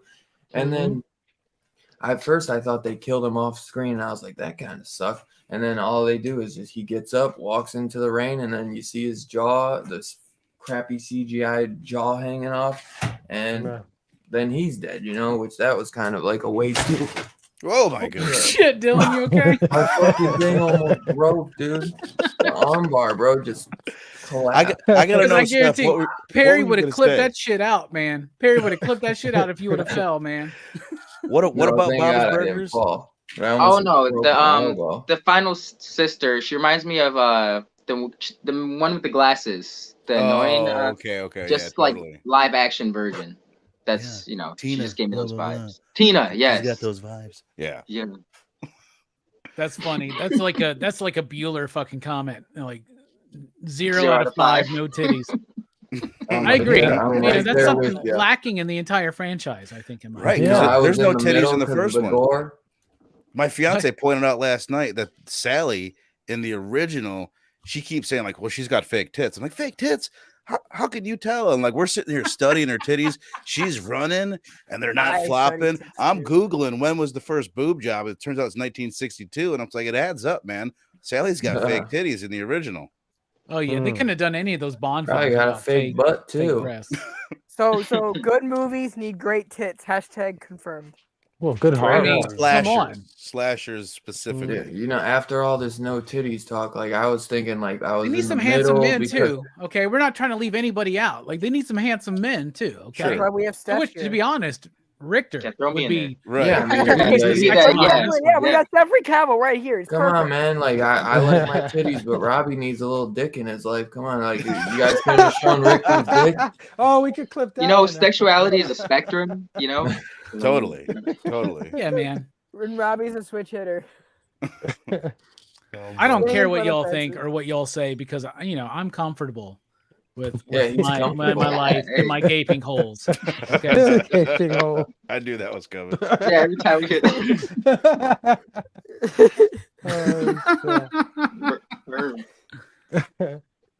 Oh my gosh. Tomorrow on Weekly or on Monday and Weekly, I'll be like, and this book had a lot of gaping holes. I'm just gonna confuse you. I don't know. Just Right? watch. If people that have been paying attention to what I say on my channel, like they know I appreciate the male form just as Manny does. So there you go.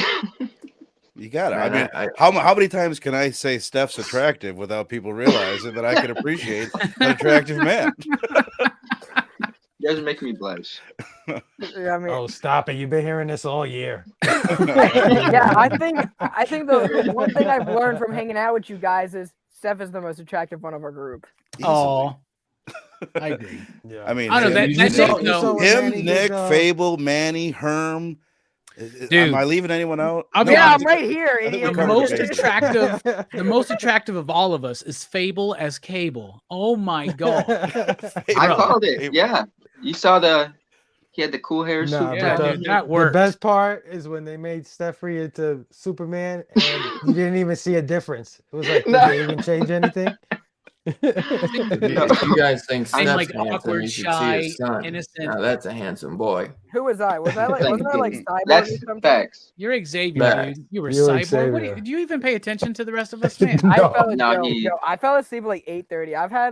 I've had the busiest week. I'm working on getting a new job, and I was like, that's like been the story of my life this week. That's great, man. I mean, I just started a new job, and Berno just started a new job too. And it's been crazy TM for and us Ant-Man too. was solid. That was awesome. Oh, he's just watching it just right now. Okay. Bro, Yeah, I am watching it right now. Anyway, what else we doing? Right. So no gotta- favorite I gotta- characters. No I favorite I gotta say characters. though, Richter. Robbie, bro. Richter. Yeah. Richter. Yeah, that's What mine. about yeah. Daredevil and Batman? Yeah, Those are Daredevil my and favorite Batman. characters in this movie. They were great in Warriors, I'll man. change that to them. Yeah. Ben They Affleck stayed was the the movie. bomb in Warriors. Dude, I gotta just say it. Daredevil, Batman. The real John Carter has just been hyping me up, bro, and I'm loving it. I'm just Station loving it. Level. And then No, it's a Bloodbath fact, Beyond bro. has been hanging in here, bro. That's just like, dude, Station, bro. Yeah. They're they're legendary in the horror community. Like, go look up their subs, bro. I can't They even had like believe they're in the 98 chat right now. I looked.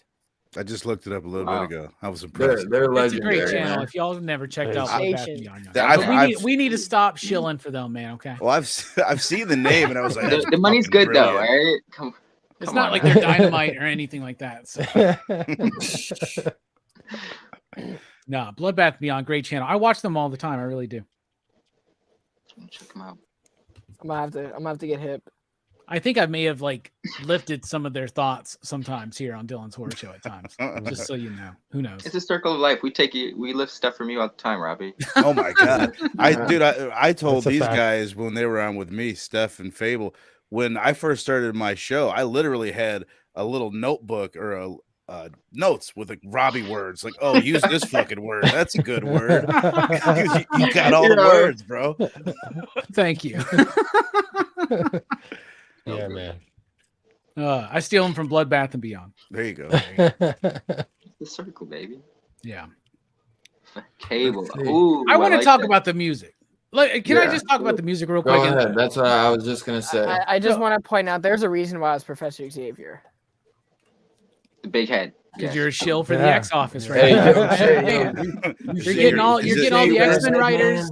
You're getting all the X-Men writers on your channel. You got a shill for them. I understand, man. Trust me. I Hey, know. I mean, you know, it is what it is. I'm just gonna tell you what. Do you know who's cooler? You know who's cooler and hotter than Cyclops? Vampirella. There you go. You know who's Right. like There you I go. don't like Cyclops, so anyone is cooler and hotter than Cyclops.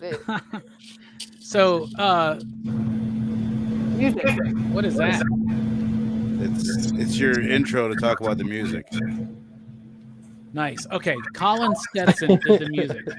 And I'm looking and it just looks like he's a saxophonist and a multi-reedist composer based in Montreal. Anyway, this is what I'm trying to say.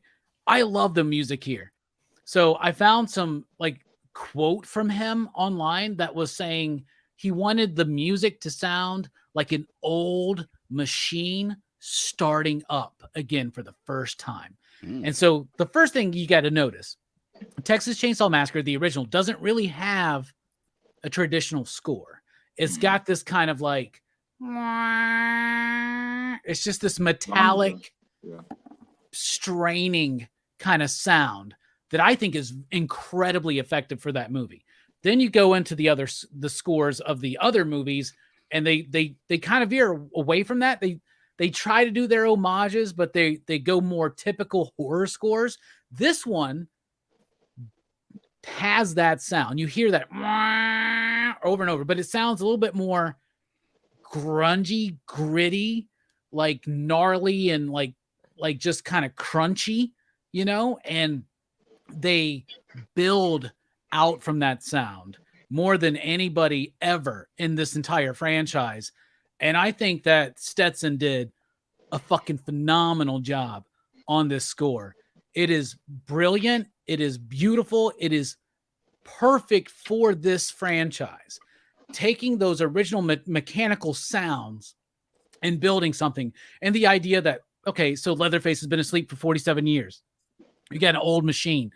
Not like his chainsaw, which just kind of starts right the fuck up after whatever. But if you go out and you're trying to get a piece of machinery to work after being rusted and laying aside for so long, you're going to hear it.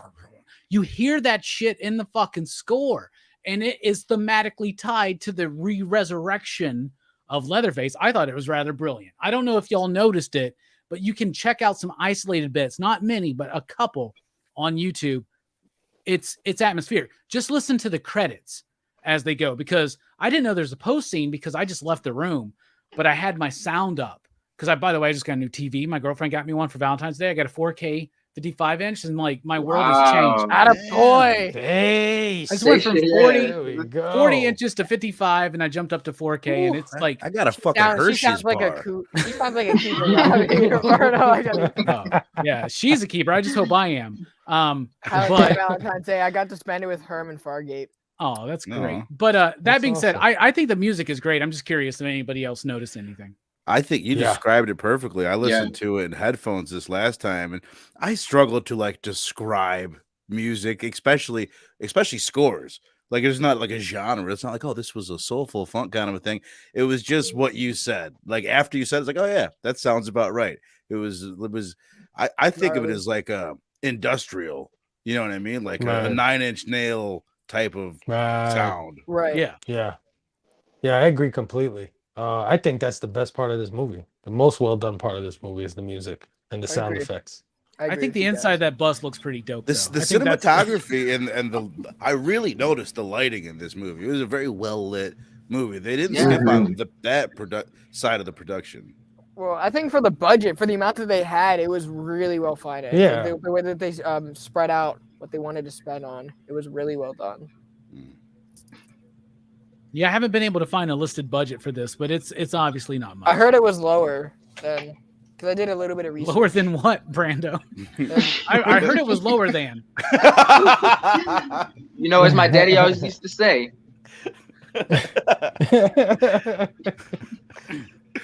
Yes. It does make me want Hypnotic with a little bit of orange juice. We used to call that the Incredible Hulk. Really good drink. Incredible. It was Hennessy and Hypnotic. Incredible Hulk. Hip and Henny. Yep. What's on? You could put, what does orange juice make it? It turns it green. Orange juice and Hypnotic? Wait. No, I don't think orange juice turns it green. I don't know what we're talking about anymore. I'm sorry. But I want some. That sounds better than. So the only budget I see on IMDb is like 20 million estimated. But that's less than that, bro. Chronicle was shot on a $10 million budget. Go check that. I doubt it. Yeah. I'm thinking of Hypnotic. That is like a blue drink, and you mix it with like you do Hip and Henny, but you can mix it with orange juice, and it makes it like green and fluorescent, like an Ecto Cooler. Oh, I didn't. Okay. Well, I know. You guys never had Hypnotic? Hypnotic and Henny turns Incredible Hulk. Green too. Incredible Hulk. Yeah, you take Yeah. Henny and Hypnotic, put it together, turns green. Yeah. You don't even need the orange juice, right? Yeah, I never heard of the orange juice. That's why. That's what I was gonna say. I fucked my shit up, man. It's all right. Hip and Henny. I'm sorry. I fucked. I don't know where I was thinking of the orange juice, but anyway. Did anybody else know the music? Y'all like Fable and Verna? What about you guys? What do you think? No, like Suri, like Verno and Fable already mentioned their stuff. What about the rest of y'all? Asking, the rest of y'all. I'm sorry. Damn, what is wrong? I know what you meant. I got my He-Man cup, and that's always dangerous. There's a Hip and Henny in here with orange juice. You know what? I didn't really pay too much mind to it initially, but I think that was because it was worked in very well. Like it set up a lot of the scenes, the tense scenes, like especially like initially what comes to mind is the big first kill when they're on in the van and stuff. It's just the sounds are very subtle, and like you said, it's just like a build off that stretched out rusty industrial sound. Yeah, but I mean, I'm gonna take you guys' word for it. I feel like you just had a piece of metal and they were just like, yeah. Which I do like because it gives me vibes of like like the when you get the flash and then it's like or whatever, like in the beginning. Yeah. Which another thing, I thought they said that they were bringing back the OG like narrator. They did. John Larroquette. He's Did the one they? that I did didn't it. even notice. I Oh, gotta pay at more the beginning attention to though. that. Very beginning. Yeah. Yeah. It's the documentary that's playing at that gas station. Or when whatever. as soon as I was thinking it, I was like, it must be that, but I didn't like. Yeah, and I liked it. His It was. voice didn't Yeah. sound as. It sounded more like noticeable. John Larroquette to me That's because what when you find out that it's him that did the original, you're like, really, from Night Court? That's him? Okay, that's But- when you said that. That's what I know that. Yeah, dude. and from Southland Tales, a great movie. So One bit of the sound is like when the one kid gets killed with the mouth, Dante, where the music's all intense and everything. He gets hit. They just cut the music, and then it's him gargling his own blood and shit. Yeah. at that moment, he was should have said. effective. At that moment, he should have said, "I wasn't even supposed to be here today." Also, very unprepared. My buddy Blake was pointing this out. This entire group of young entrepreneurs, they show up Last minute. They haven't checked the site out. They're seeing it for the first time, and everybody's on their way. They're going to auction it off. Like this story is preposterous as fuck on all levels, man. Yeah. It's either intentional or the worst mistake ever, and the best one. Yeah. I feel like this movie will garner a cult following somehow. Like It's starting here with me, and I'm going to tell you this. I was tell just you going to this. say that. Starting here is Bloodbath and Beyond. I know Drum Dums really like this one too. Cody Leach was kind of forgiving of it. I'm telling you, this is going to be one of those movies that we go back on in hindsight. And we're like, yeah, it's stupid. There's a lot of Friday the 13th, Halloween, Nightmare on Elm Street, Texas Chainsaw Massacre, Child's Play movies that are dumb as fuck that we love. Right. You know what I'm saying? And it's going to, I think, be one of those. So, yeah. Right. Yeah. I can see it. Yeah, I was surprised because I was waiting for a lot of people to really hate on it, but a lot of people are. The music's good, cinematography's good. Leatherface is good in it. It's just really the characters and the script, Yeah. I think we've all kind of come to the same conclusion. Fuck it, let's have fun, and you're gonna enjoy it a little bit. Yeah. It's like reading Spider-Man. Yeah, man. Like Except, right, this is the part where Robbie leaves the conversation. Well, the one thing we haven't mentioned is like they started the first 25 minutes. They really tried to make this like about race. You know what I mean? And like for me, I was like, what do we need that? Like at every in a slasher movie, do we need to make it about race? Right. Well, And then they just like dropped we it. said earlier, this is trying to be like a little bit of a woke thing, when we look back at it 20 years, same thing with like that whole cancel culture. It's like now we're in an era where you have to walk around stating your race before and your gender, your pronouns before anything else. But that's what I'm saying. 20 years, you were gonna go back and saying, "Yo, what up, bro?" to everybody. That's where it was kind of like, well, who are they making this for? Because you know what I mean? It's exactly that. Like the same people that would be like, Robbie, "Oh, Jesus Christ, we need to make it about race," are the same ones that are going to enjoy watching the kids get killed. So it was a little mixed in that. Like they didn't know exactly what they wanted to do. Yeah. They had a message, but they dropped the ball. Right. If They this had movie, something to say, but they didn't do it. If this movie was made 1985 or 86, and instead of talking about like, the internet, Instagram, influencer culture, and all that other kind of shit, if they instead of that they were just talking about like fucking rad videos and skateboards and fucking banging chicks and whatnot, we'd love this Ronald fucking Reagan. movie, man. Come on, we'd love this movie. Get over yourselves. Come on. This movie is better than Scream 5, in my opinion. Oh, you're crazy. Dude, the further removed I get from Scream 5, the less I like it. Someone admit this guy to the nearest psychiatric hospital. I'm full of hot takes, man. Last night on the Bondcast, I said I thought Spectre was better than Skyfall. So I'm just on a roll of hot takes this weekend. Yeah, you are. You just wait. You just wait. Are you okay? Hey, Skyfall was a good movie. I liked it. No, I love that movie. I think it's a great movie. I think that's what I'm trying to say is I like Spectre too. Oh, okay. Yeah, neither of them made my top Skyfall 5. Find out soon on Pop Culture Philosophers. Yeah. Skyfall is one of my favorites. So They're solid for a third movie. This is fake. I don't think this is real. Bloodbath. Next you're gonna say Nightmare 6 is better than Dream Warriors. I don't even know what No. those are. Dream Warriors is the best sequel of the Nightmare franchise, in my opinion. But I Wait, like Nightmare Skyfall. 6 is Freddy's dead? Bro, I got Bloodbath and Beyond on my side. I'm sorry. Damn, come on, Bloodbath. I didn't see the review. I don't know if they. I wonder did they review the new Scream? I will say it's close. It's not a crazy statement for sure. It's a hot take, but it's not a nuclear take. It's just it's warm. It's a toasty take. A better horror movie, probably TCM. Yeah. Is Dream Warriors 3 or 4? By the way, 3. 3. Yeah, that one's fired. I would agree. Wait, That's the best sequel. You said Freddy 6 is Freddy's dead? Yeah. Yeah. Oh, you know what?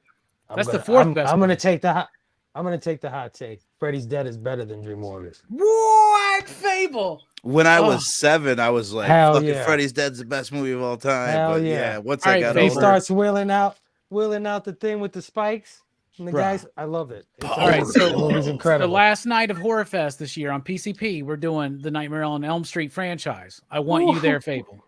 Let's do it. Make plans. Let's do We'll it. get it. Yeah. Ooh. That's a hot ass take. Just wait till not Monday night we're doing Weird Science, but the following Bloodbath Monday. and Beyond agrees with you, Fable, so it may not be that hot. The following Monday we're doing the Superman franchise, and Ibrahim Mustafa is supposed to be with us, a comic book artist. And he, when he was with us before, said that Quest for Peace was his favorite of those 4 movies. So he was one of my favorite guests that you ever had on the show, man. I thought he was a fantastic interview. He's a charming, devilishly handsome fucking devil. He's charismatic as hell. He's a really good interview. I was gonna say he's a really good talker. His favorite things in the world are James Bond and fucking Superman. So I'm really excited to have him on the Superman show. Wow, Quest for Peace, huh? Yeah, that's a hot take. Like, if you go back and watch the conversation we had, and that's Brian's cousin, by the way. Ibrahim is Brian's cousin. Wow, no way. That's how we got connected with him. But fantastic artist. But dude, I've never heard anybody say Quest for Peace was the best Christopher Reeve Superman film At all. Yeah, probably not. No.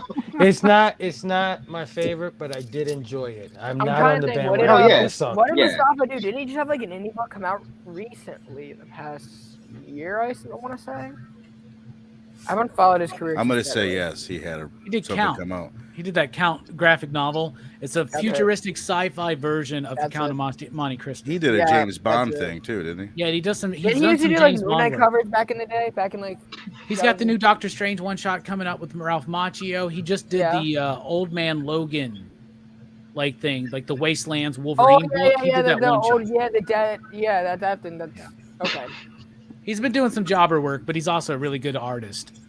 Outside of that, his craft is really, really solid. Count is an amazing book, so I'm excited to have him on that show. It's gonna be a great show, but let's not get ahead of ourselves. No, let's not.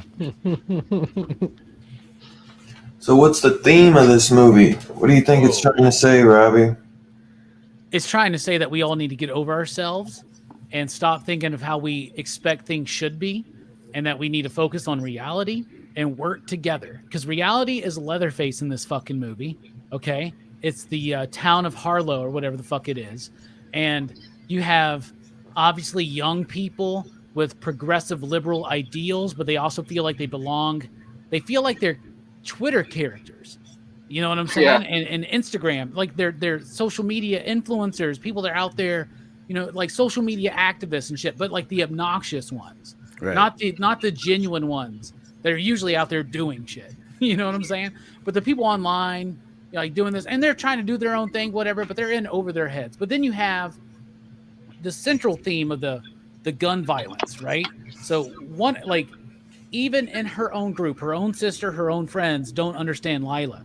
Like, they just expect her to be something as a survivor of gun violence. But she's got different ideas, but she feels ostracized from that group. And so that appeals her to this Richter guy at first, but then there's there's a conflict there, right? So with the Richter character, with those guys, with Leatherface being the force of reality, I think that is honestly what they're trying to do here, is to talk about we're all in this together. And when Leatherface shows up, which is reality, we all got to work together or we're all going to get got partying in a bus, worried about our fucking likes on Instagram or Twitter or Facebook or YouTube subs or anything like that. And we're all going to fucking get got because we're focused on that and a blacklit fucking party bus. Yeah. And Leatherface is coming at us, man. Leatherface is reality. We got to work together. We're all going to fucking die, just like the town of Harlow. We can always cancel it if it gets too heavy, though. right. Have your phones ready. So you can't cancel. Yeah, have your Documentation, live bro. ready. To put it in one phrase, you can't cancel reality. Brilliant. Perfect. Couldn't have said it any better. I think, well, the most on the nose thing is just the gentrification thing. That's clear. Yeah. And then there's also this like city mouse versus the country mouse kind of a deal. The different, I mean, Robbie, you said it earlier. It's the left versus the right, but it's also city versus country, different ways of life, and people. Right, it's like opposing viewpoints. Urban versus rural. Yeah. And then just blue versus red. The idea of outsiders, like the distrust of the outside. The cops kind of represent that aspect of it. Like, we don't trust you city folk coming in here, and maybe they shouldn't trust them. But either way, it's about that. They shouldn't, because they're actually trying to take advantage, actively trying to take advantage of this town. Right. Is what they're doing, right? You were talking about gentrification, and it's interesting how it points it out that this can happen in a rural area. Right. Yeah. It'd make more sense if it wasn't. Fable, were you going to say something, bro? Because I saw you. No. Oh. I thought he was going to go talk before Robbie. See, Brando didn't learn the lesson of this movie, is that the self-righteous bullshit. If Fable wants to speak, he'll speak. We'll listen. I'm just kidding. I'm just joking. I'm sorry. I've been drinking. I'm sorry. Love you, Brando. What's going on with this sound, man? Am I tripping? Nah, I don't think. Anybody else hearing this? Like a little bit of feedback? Little hum. Yeah. Hum. It's the score you heard it from earlier. That it's a visceral, guttural, crunchy industrial. Thank you. I couldn't illustrate that. It's all like gaping holes in the sound system. Yeah. Anybody else got any thematic material? Nope. Yeah. Just saying anything to anyone? Yeah, I think this movie's about you can't control anything. You're not in charge. Things just happen, and you just got to take it, like Robbie said. Just got to deal with the situations as they come, and I think they tell that through that little girl, because she said, "I should have died." She comes out of nowhere and starts talking about how she should have died that day, and then they keep flashing back, even matching the shots of her on the floor. And there's a point in the movie where she just accepts death, right? She like kind of turns around and is like, "This is it. Let me die." And she still doesn't die, right? Can't control anything. Yeah. Right. And that's not the first time she put herself in harm's way that way, where she was like, "Okay, this is it." And then only for something else to happen. So I think it's just telling her, like, you can't control anything, especially with Leatherface. He's just like, he's a whirlwind of death, right? Yeah. Yeah. And even he's chaos, right? Because even him, he's kind of idiotic in a lot of ways. He does some dumb stuff, but I don't think he's chaotic. I don't think Leatherface has ever been accused of being smart. No. That crafty Leatherface. Yeah. Oh yeah, he outsmarted everybody. Bitch. This is the smartest I think he's ever been, actually. Right. No. Well, I think you kind of have to stay away from that these days. That's part of just like the society right now. You don't want to make your slasher be someone that would be looked at as like mentally challenged kind of a deal. You know what I mean? That's kind of frowned upon at this point. Understandably so. Yeah. Yeah. Yeah, then you'd hear fucking everyone being like, they made the killer I don't even know, man. Well They said. figured That's something out. That's about it. Yeah, well Come said. on. I like that. Bro. I was profound. I understood Bruno, exactly. that's one for your notebook of phrases. Right. Yeah. I like Pull it that. up. I honestly think I still might have it. It's not a Probably long has list. station written on the first 5 pages. It was just Robbie words. Robbie. Bombastic. Yeah. Kinetically charged. Yeah. Vibrant.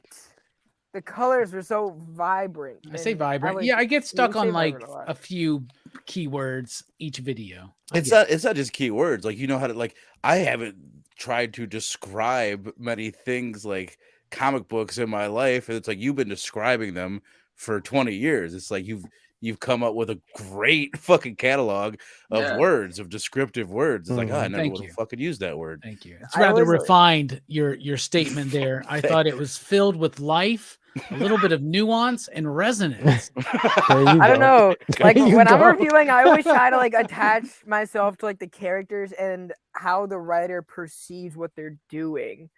Kind of. I don't know.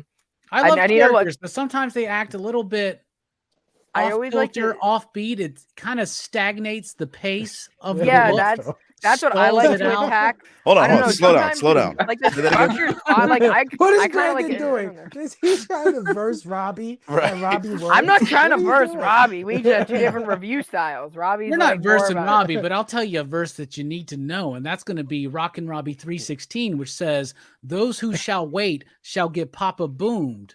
Hey, in you their are the gaping hey, you call hole. me. Hey, I mean, I wasn't versing. What are we doing? nobody. Wait. What do you think the movie's about, Brando?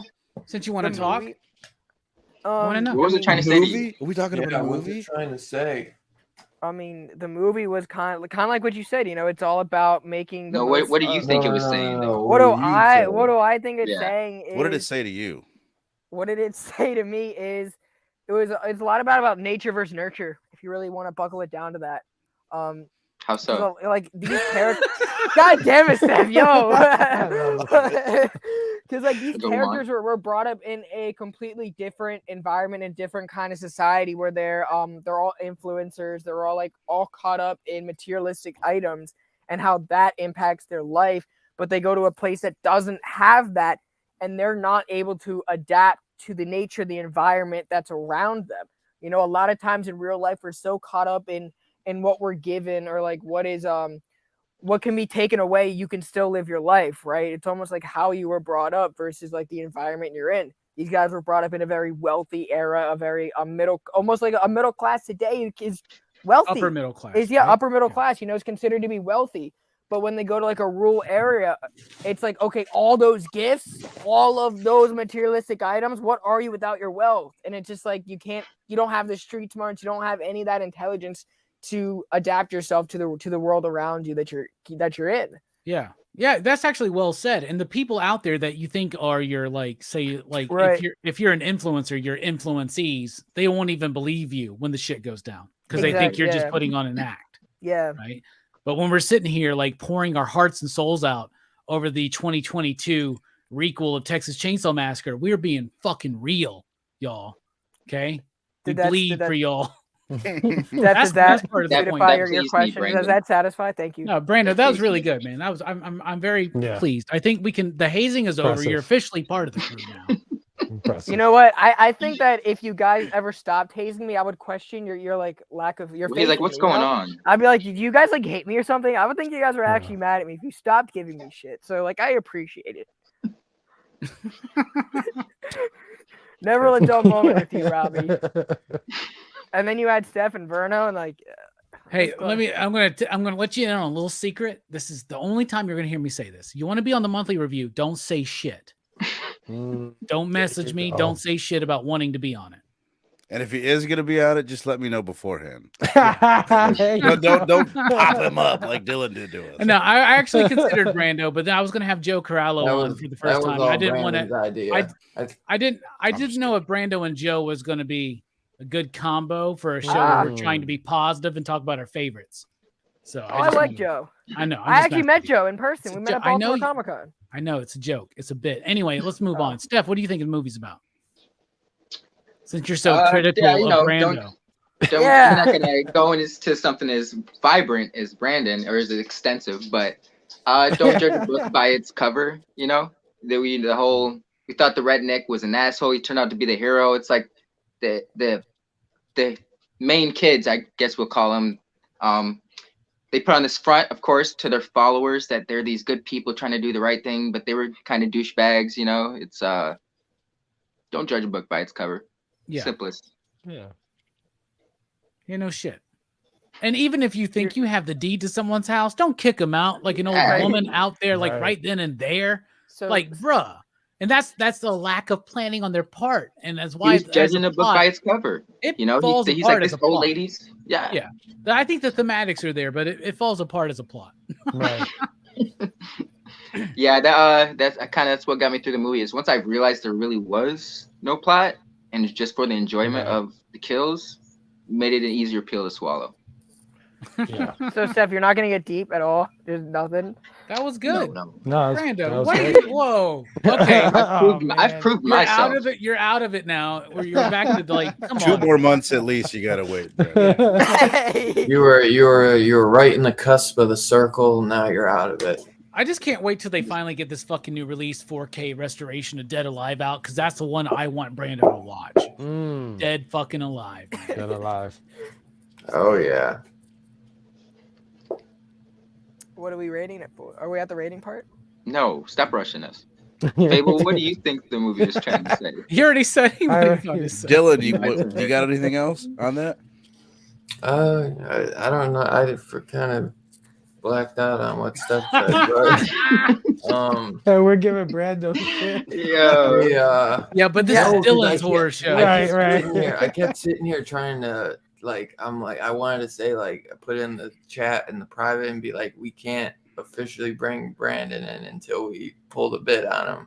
So I kept sitting there just staring into the camera, waiting to see if anyone else would follow my lead. I thought that was what he's going for. But I mean the one I guess about Richter, don't judge a book by its cover, and I think that is a big part of the whole thing. I mean, because they kicked that lady out, and she had the fucking the deed the entire time. That was her house. They thought she looked like some old kook, so they're like, get on. Yeah, and the one guy, I don't know. See, that's the thing. I don't know if he thought he had it for real, or maybe he didn't have it, and he just wanted to get her kicked out. Because he does say some sus shit when he says, "I don't after they go in." And she wants to go check the house. He's like, I don't want to get the bank involved or something. So I feel like maybe he did know. But yeah, man, the biggest one is don't judge a book by its cover, or old man Leatherface is gonna come fuck your day up. Boom. I will say, boom. We've been saying Richter was the best character and most likable, and he definitely was. But him taking the rebel flag and throwing it in a black dude's chest, that was fucked up. You know what I mean? That was a pretty unlikable move that he did. Here's your fucking flag. Yeah, that was fucked up. It was unlikable when he took the fucking keys too. I like that he was trying to do it. They're trying to build up him as a hated character and then have our expectations subverted. Yeah. But they did I like the comment after. It's like they subvert those expectations. They're like, all right, time to kill everybody. Let's just go. Let's See, kill when everybody. he dropped the flag, he's like, they walked away from him. He's like, don't worry, guys. We'll have someone clean it up. Just pick up the fucking flag. Throw it away, bro. It's stuff. Yeah, that's a good point. It's stuff like this, which is why I don't want to see the same director do the next one, or just this crew. The producers stay away from it because they don't know how to execute these things. Right. You know what I mean? They can build a character up and subvert your expectations, but they don't hang on to them long enough once we've grown to like them. They don't know how to time these things out and execute. Right. Yeah. I gotta say, I wish that I knew how to do the drooling emoji, because the Dario boobs are we back on boobs? heavenly. We Type never left boobs, Brandon. Oh, that's what I like to hear. This guy speaking my language. Just type in yum. I always use words. That's my little life hack right there. If I'm trying to, I'll just type in yikes and they'll pop up the emoji that I'll use for that. If I'm trying to type in Oh, yum, really? and you'll come up with that drooling. Oh, If that's you- in the Texas 3D one. I've never seen that one. I have to Oh watch yeah, that one. I went to Yeah. theaters to see that Yeah. fucking one. I need to watch. I didn't watch a lot of the ones after the remake, man. I really Bill didn't. Moseley is actually in the 3D one. Really? He plays the cook, I believe. He plays, All right. I think we need to do a I franchise forget review what at his some name point is. soon. Whole franchise. Give me an excuse to get the rest of them. Yeah. Be I down. think I have what 1, 2, 3, Next Generation. I think the only one I'm missing on physical is the 3D, which I did buy, and then I got it from like a used store, and the Blu-ray didn't work, so I had to take it back, and I never picked up another copy. And I need that Leatherface prequel. Fuck, I don't think And I need realized how Texas many there Chainsaw at the were. beginning. There's Yeah, a me lot of neither. these fuckers, man. And Yeah, there's like man. 4 different timelines, bro. So you just Yeah. wait. The multiverse is about to happen. The chainsaw verse. Matthew McConaughey's coming back, baby. Oh, bro, I would love that. Because I think he would Robotic give it leg? even. He would even do a weirder stretch today, man. Mm. Think about it. Renee And Rick- Zellweger would fit because She she needs looked something to do. even- yeah. Yeah. There you go. We just There you go. You guys If you really gotta- like boobs and chainsaws, I really highly recommend the Linnea Quigley classic, Hollywood Chainsaw Hookers, do it. which I own on Do it. Blu-ray. It's one of my favorite fucking movies. I covered it on do Rock it. and Robbie Live during a Linnea Quigley appreciation. Yeah, you're welcome on giving you the heads up about that Blu-ray. Yeah, thank you, brother. You know I got you. Anything else we want to talk about, or you want to get into the ratings? Let's get to the rate this. ratings, but we do got This is- TK's Batcave in the house. So TK? stay sharp. Okay. Hey. Station Batcave. Did you watch this movie, TK? What did you think? I want to know because he's a big horror aficionado. Mhm. To that one Leatherface where his tits across his face. Yeah, let's start off with Steph and we'll bring it around. Steph, my brother, what are we thinking? all right. So I initially struggled with this movie. I told Bill and Brandon like the night Friday morning, I was like, yeah, man, I've tried to rewatch this like 3 different times and it's not taking. Once it got to that the kill in the van, like I said earlier, I kind of realized I was looking for a story, and once I realized there really was no story, it made it easier for me to accept. That being said, a lot of flaws with this movie. At the same time, there's shit they did really right. You know, they did things well, but the flaws outweighed the pros. So with that, yeah, you guys have made a good point about this. It being it's not supposed to be something too deep. So I was gonna give this like a 2.5 initially. I'm gonna give this a 3 out of 5. Just because I think, you know, there is something to enjoy. Maybe there's a hidden genius that we're not picking up on it. Like maybe we've been asking, was this shit intentional, certain choices? Maybe it was. Maybe that's the genius of it. I'd like to see some behind the scenes, you know, with the director, just like pick his brain and see what the fuck is going on, you know. Yeah. So it's worth checking out because I initially thought this movie was gonna be shit. Like I regretted watching this. I don't regret watching it. It wasn't perfect, but I enjoyed it. So I'll give it a 3 out of 5. Respectable. So a 3. And anyone in the chat, if you've checked out the new Texas Chainsaw Massacre on Netflix, throw your rating down below out of 0 to 5, you digs, because I don't know. We've never gotten a 0, but usually say 1. 5. They did switch the main characters around. At first, it felt like the curly head, then it felt like the young one. It switched around, which that was one thing I did kind of like. But it's something that I've seen a lot lately. So it's not like a game-changing thing. I've seen them do that a lot lately, where like And I mean, that started off in Nightmare on Elm Street, you know, where you think the blonde chick that's banging the one guy in the bed is going to be the main character, and she gets got in the first 10 minutes, you know, so. Yeah, or Scream, right? Yeah, Drew Barrymore, bro. Yeah, exactly. Saying, you know, Wes Craven. I will say that I asked Wes Craven, Brooke I guess, maybe invented that. I asked Brooks if he was going to watch the new TCM, and he goes, Turner Classic Movies? Yeah. I was like, I guess that's a no. No. Brandon, what do we I was originally gonna score this low. I thought this was like a 2.5 at first.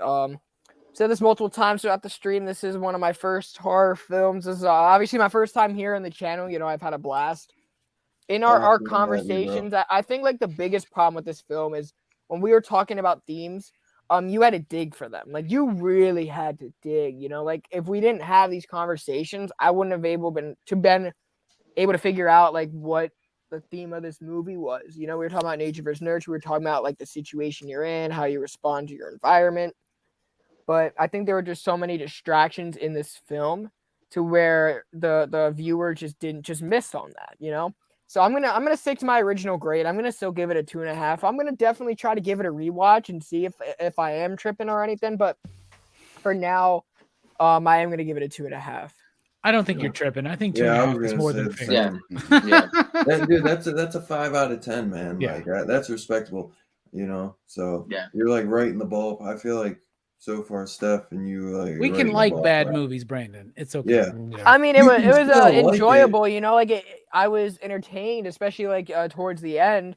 But you know, I also want to give myself a little bit of leeway for when, because I'm pretty sure I'll be back here on the show, assuming that Dylan's not fed up with me at this point. I wouldn't count on that. I wouldn't count I on know. That. I'm the executive producer. I wouldn't count on that. Just so you know. I just wanted to make my first appearance very surprising to even Fable, who I talk to damn near every day. I like that one. Yeah, none of them had any idea. Except for Steph. The only one who I told, I was like, yo, Steph, you know what'd be funny? Steph knew? Yeah, no, Last minute. Like, I was like, oh, I'm coming on Dylan. She's like, did you watch the movie? I was like, yeah.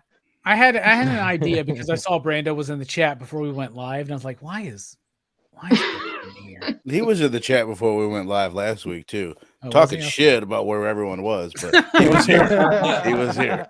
Yeah, I was here. Yeah, come on, Robbie. No, that's a good score, man. You a great first time here on the show, man. You constantly impressed me. Pop, pop, boom. I think the more you interact with me, the more you say that. I like you, Brandon. I like you too, or I Robbie. wouldn't interact with you. There you go. I love you, Robbie. That's facts. That's why, if you notice, I haven't said much to Steph tonight. Don't pick on Steph. No, but you were very nice to him with his unboxing earlier. Yeah, man. I'm glad he enjoyed it. Thank you, Steph, for that. No, I'm glad you dug the stuff that you got, man. Oh yeah, always, brother. I just want one of y'all to open one of those packs of Batman cards and eat the gum. That's all I want. No, You know I what? I almost said that. You was like, you guys dare me to eat this gum out of here? But I wouldn't have done it. But no. I want someone to do it, man. I keep giving them out. I'm like, if y'all don't do it, when I get the last pack, I'm gonna have to. So come on, y'all. When I got the Jack Kirby thing, I was like, God damn it, Robbie. No. Yeah, dude, read that. It's gonna change your life. Read that. That's good shit, man. Dude, I'm looking at like 10 I on think the bottom. about I these haven't mystery read yet. boxes when I send them out, bro. I think I about know. who I like. You like, bruh. That was from my personal collection. Now I gotta buy another one. So like, Wow. you respect that, man. You know read what? that shit. It is right. It is I right by I sent you my. the Tom Scioli Life of Jack Kirby, right? Yeah. Yeah, bro. Read that shit. I want to see a video about it. All right. A whole we'll cover discussion. it. You, Steph, and Jeff Lemire need to check that book out. And You know what? I'll bring the whole crew to. We'll get the whole kingdom together and we'll talk about it just for you, Robbie. Station. Fable, my brother. What are we thinking on the rating? This movie sucks, bro. This movie's terrible. I'm never Tell us how watching this you movie really feel. ever again. This thing was badly made in every single way. I love you, Robbie. You bring the most positive aspects. You, the guy who digs deep on these things, but I don't think any of this stuff was intentional. I love it, man. I love it. All right, the movie's just nonsensical garbage. Cool shot after cool shot, montage of cool shots. Um, uh, the acting was horrible. The woman, the final girls or girl or whatever main character you want to, they were terrible. So much to the point that, you know, I was gonna say my favorite scene in the movies when he got on the bus and they all held up the phone. I thought that was so funny, you know. I thought they were going somewhere with that. But actually, my favorite scene is when he cuts her fucking head off. It's the best, most satisfying thing in the entire movie. And like you said, the girl driving away. Ah! And you're like, yeah, fuck this movie. Fuck those people. That was fantastic. You know, that was the best part. And yeah, man, this movie wasn't about anything. It's just badly written, badly acted, to the point where you think you can be fooled into thinking that this was intentional. But nah, man, you just generally the girl sucked. She sucks. Right. You know, she's a bad actress, bad writing, everything. So, you know, I was gonna say 2.5, but for the first time ever, I'm actually lowering my grade because of the things you said. Because Verno said he watched the movie twice and it sucked both times. Come on, bro. You didn't even get anything off of the second watch through. It sucked slightly. The hole gaped a little bit less the second time. Yeah. So this left a big gaping hole, but not in my heart. A little bit. In my freaking head, that's where it left a gaping hole. Not here. It left it here. You know what I mean? Now, when I go into what I thought this movie was trying to say, I want to really accentuate the word trying. No, I know. That's why I love you, brother. I want to point out the first thing that I said about this movie was that this movie blows. Yeah, no, you did. But I like it. The reason you said that is also a reason why I'm lowering my grade. I agree. I was giving it a higher grade because I did like some of the gnarly kills and stuff like that. That stuff was great. It was entertaining. And there were parts where you thought they were going to go somewhere and then they didn't. They disappointed you, like, oh, damn, okay. You know, I thought there was a spark there. Like you said, a spark of a story, a spark of a theme, a spark of oh, maybe this is intentionally bad writing or acting. Maybe they are saying a message here. But it really isn't. It really isn't. So I'm giving this 2 slips, man. 2 slips. I think that's very respectable for this film. Yeah. I think that's what I gave Screen 5.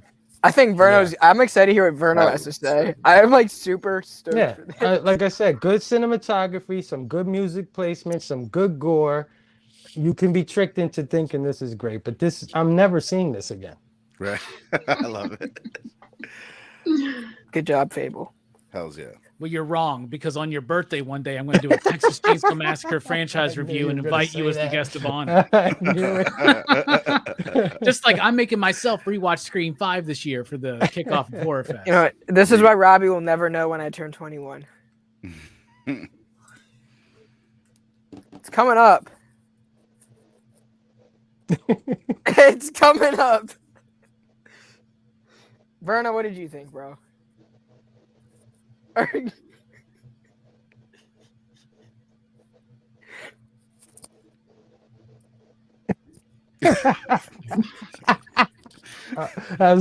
was great. That's one way to do it.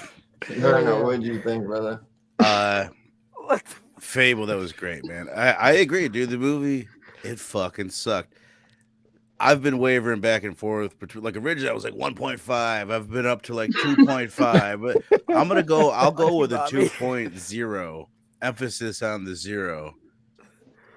But the cinematography, I said it a handful of times, it was a beautifully shot movie. I'll give them that. We've all said it. The characters suck, though, and that to me is like, you can't get around that. You can't have a good movie where you don't like any fucking characters. Yeah, you gotta have at least one. Right. Yeah. So I'll just stick with that, man. The thematics that we pulled out, like Brandon, I don't know how much you watch PCP Movie Night or how if you ever stick around to the end of a DHS, but Robbie's always digging deep for these themes. You have to dig deep for a lot of these fucking themes, and sometimes that's cool.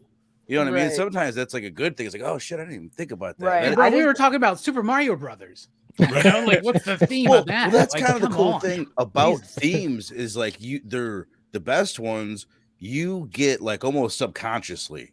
You know what I mean? Like, What? Oh my God. you They don't- are fast in the Yeah. chat. Look at that. whoa. Yo, I just said that like So 2 funny. minutes ago. hilarious. Bottom shit. line, dude, I agree with Fable. I'll never fucking watch this movie again. It sucks dick. I'll give it a 2. Yeah, man. 2. That's respectable, I think, for this film. Right. What do you I think, think- Robbie? 3.5. 3.5, man. I'm not even Holy lying. shit. I will watch this fucking movie more than any other Texas Chainsaw Massacre outside of 1 and 2. Like, Wait, isn't that the only one? Wait, the Wait, remake? There's like 7 of them. No, Oh, bro, the I'm remake is serious. awesome. I actually this movie, I've said a lot tonight, and Yes, I you understand everything that everybody is saying here. And I know that I was super hard on Scream 5 and other films that we've reviewed and things and other comics that I talk about and things like this. I'm just going to straight up. My expectations were low for a TCM movie that was a requel. Dude, it sucks. Sally is wasted. That's ridiculous. Should have gotten rid of it. They don't develop any characters. This movie fucking stinks. Is it intentional? I think it may be intentional by some people that were making the movie, but not others. I think maybe some people thought it was serious. And I think Right. I would like to think that the directors and at least the producers and the directors were in on the joke, but that the actors weren't. Like that to me would be like the best fucking like just kind of Nice, yeah. yeah, like, but honestly, this movie is not good, but I give a lot of good movies that are entertaining a pass, and I'm giving this one a pass, man. 3.5. I expect more out of the Scream films because I love the majority of those films. Texas Chainsaw Massacre, my expectations is lower. They met my expectations, and to me, that was really exciting. That it was fun, was gory, killed everybody that I wanted to see killed, which was pretty much fucking everybody in this movie. Like I like it, man. Like there's not many likable characters in George A. Romero's Day of the Dead either. Big point of that film is to want everybody to die except for a handful of people. You don't even get a handful of people in this one, so it's got a nihilistic approach to fun gore cinema. I enjoy it. I think it's one of the better Texas Chainsaw Massacre movies. It's Can I just Probably- say you want them to die in Day of the Dead because they're acting so well in their roles to make you hate them, where these guys I think they're just bad actors, and you're like, oh my god, I hate these actors. and you know me, I love Romero. I think you need to watch that movie again.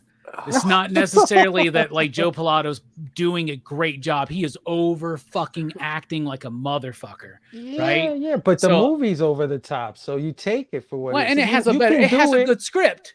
It has a Yeah. good script. This movie doesn't. Now, Day of the Dead to me is a 5 you digs. Okay, so like the comparison is very trite that I'm getting to, but 3.5 because to me it's a shitty movie that I think is ridiculously fun.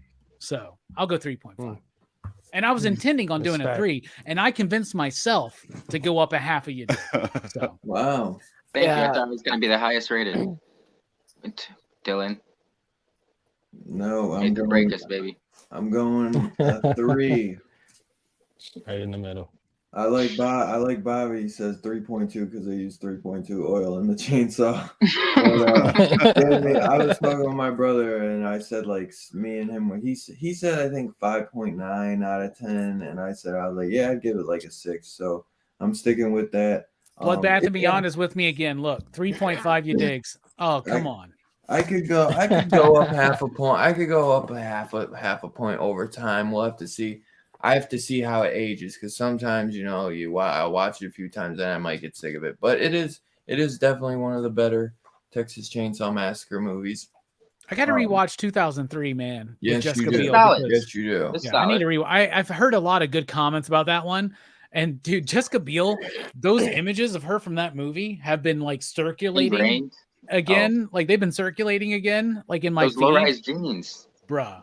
because she's so fucking hot, bro. Yeah, she is, man. We Just talking if- about if- Would it be again? cool if they would have ever done a sequel to Blade that was good, that had her in it? Wouldn't that be amazing if God, they that'd ever be would have done one of incredible. those kind of films? Oh, you mean the Blade 2? I heard they almost made a sequel to Blade 2, like, but Yeah. for whatever reason it fell through. Yeah. Yeah. Right. One day. One day. The difference is, though, and I see Herm out there in the chat, and I get it, man. Scream 5, though, was really trying fucking hard. This movie tried 33% Not as much. hard. Like, you know what I'm saying? Like, This movie knew it I was feel gonna like this movie crash. was trying, and then they just like, they gave up, and they got They confused of what the fuck they were trying to do, and then like, well, fuck it, let's just kill people. but the thing is, Scream has Yeah, I a think level. it's got Scream has a great level of kills. consistency when Wes Craven is involved, and Yeah. Tobe Hooper only got to do 2 of these movies, right? So like, you don't Right. have that much of an imprint. So for Scream 5, for me, just like, we'll get back to that one day. I just don't want to keep talking about But it look, every man, fucking look, week. we talk about it. Leatherface didn't even care about the chick from years ago coming back. So why should any of us care? Boom. That was Right? they should have totally Wasn't that the like, most? it was That ridiculous. dropped the ball so bad with that when she was like, "Oh, you don't remember me," and you're supposed to feel that, and I didn't feel it. at Right. You're all. right, Well, bro. There's a when part they of me killed that her, there's a part of me that hates this fucking movie, Fable. didn't we all like when they killed her? Like, didn't we all be like, what the fuck was the point of that? A then? complex Exactly. story told in a And she simple never way. had an arc, right? Like Yeah. Dewey in Scream 5 had a better arc than her. Right. She was Absolutely. wasted. It was just to like get us. It was literally, I feel like if there was any kind of like myth between a studio, there was no studio involved though. Like nobody wanted this fucking film. But I can imagine somebody being like, "Oh, Halloween was a big hit. We got to bring in the Laurie. Who's the Laurie Strode of Yeah. Texas Chainsaw Massacre?" Exactly. And You it's know? the only thing that connects it to the original. Or Yeah, it doesn't anything need else, that. It doesn't yeah. need it. It doesn't need Sally at all. In fact, it would. Yeah. It It would- doesn't it even would be need to better a direct without her. sequel to the original. Right. It could just be a Texas Chainsaw Massacre movie. It doesn't need to be a direct sequel to anything. It doesn't. Yeah, like But that is a point that Bloodbath and Beyond's making right now too. Is that is part of the point? Is that she cared so much, but he didn't. Reality doesn't give a shit about your grudges or what you've been holding, the trauma Yeah. you've been holding on to. Yeah. When it hits you, it hits you. Definitely. Man, damn. Now she even does. you know the- what? she I even does actually the maybe Yeah, I but do you like know what? Sally in this movie. I said that in my review though. When we were talking about what the theme was, I said that doesn't matter. You can't control a thing, and that's kind of plays to Yeah. that. But it's still Right. bad though. Plus, we're It's talking a about. bad movie. It is a bad movie, but it could be a good bad movie. Plus, in No, the I get it. original, That being said, like, good bad flicks. That dude, he didn't like it at all. Leatherface And I'm like, is a bro, you really like some man-child. bad movies, man. Leatherface I is a think man-child. over time- How would he know her name?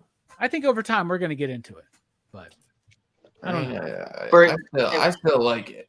I think everybody gave it a very fair rating. No, yeah, I just- thought I was gonna hate this movie from the initial jump, and it was more entertaining than way more entertaining. Maybe like you said, standards were very low, but Right. for what it was, Okay, I'll just give it throw to you like this. It's better than Exorcist 3. Hot take. I second. I disagree with that. Texas Chainsaw 3 Massacre 2022 is the best psychological thriller of the 90s. millennium. Yeah, of the 90s. Yeah, well, you're right Of about the that. 90s. And I will say this, Fable, just to lead into something else, but I will probably give this the exact same. I think this is as good as Weird Science. Fucking crazy. Yeah. Yeah, Robbie, you're fucking crazy, bro. Yeah. What the fuck is going on? It took a while for that to register. I was just like, what did you just say? I'm genuinely worried about you. Yeah. I'm worried about me Shocked, too, man. yeah. I'm telling you, man, I Yeah. watched this movie, and at first, like when I was watching it, first 20 minutes, I was like, I think I'm liking this movie. Next 20 minutes, I was like, I think I fucking hate this movie. Next 10 Yeah, minutes, me too, I though. really I think hate you're this bipolar. movie. Last Yeah. 10 minutes, I was like, this movie's not bad. It's kind of fun. Right. It's right. bad, a but in a rollercoaster. Do you good have way. Tourette's?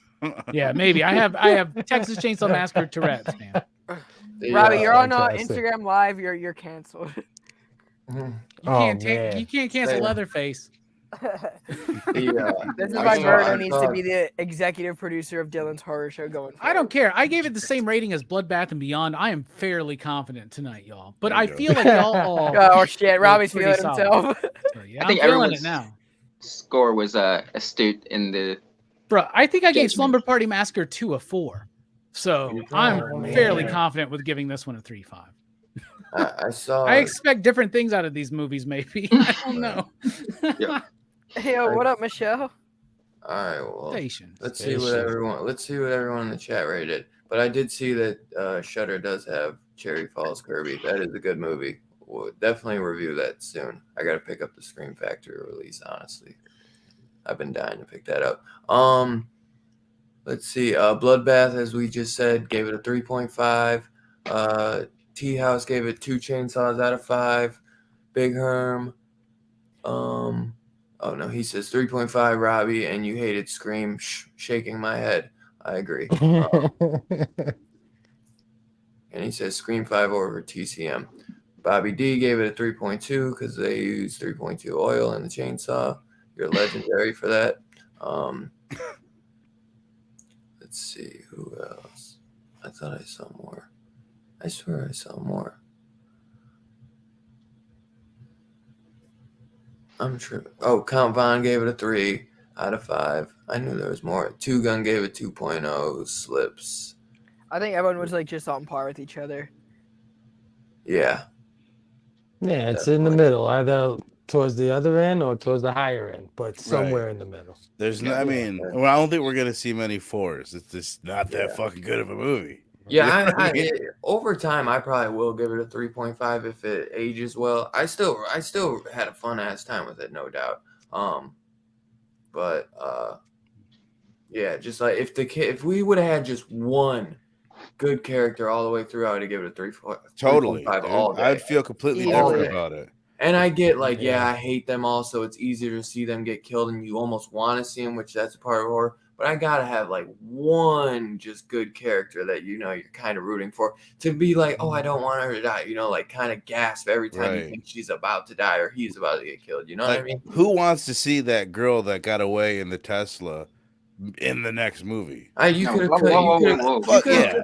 Fuck no. I thought you were gonna say die. You could have cut her hair off, and I wouldn't have given 2 fucks. If that Tesla would have like just malfunctioned and turned around and came right back to him, I wish it did. Why didn't you chase that slow ass car, man?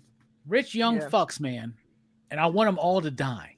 This dude shows up into this town with it, but it's such a god. They're so inept, man. Like they're gonna buy up this. I'm sorry, this movie sucks, man. But I love it. Yeah, I think we're all just like going in circles at this point. I might have to take it down a grade. No, I'm just kidding. What? Steph gave I might though because there was a a lot of dumb moments, bro. But you're correct though. Like I'm pretty sure that because they set up the car, right? That the car could do auto drive. They set that up, right? So that at the end, when it goes on auto drive, she can't control the car and she's going whatever, watching her sister get beheaded, right? Yeah, this is how helpless, right? So why didn't he chase after the car? I see the message there, right? You can draw from that the message that Robbie was saying earlier about the pretentiousness of the freaking Tesla's killing her. You know what I'm saying? Like, but it's not that to me. I can't reach her. I can't reach her. It's like we almost there. We almost there, but not quite. Yeah, just didn't quite make it. But yeah, no, I agree 100%, man.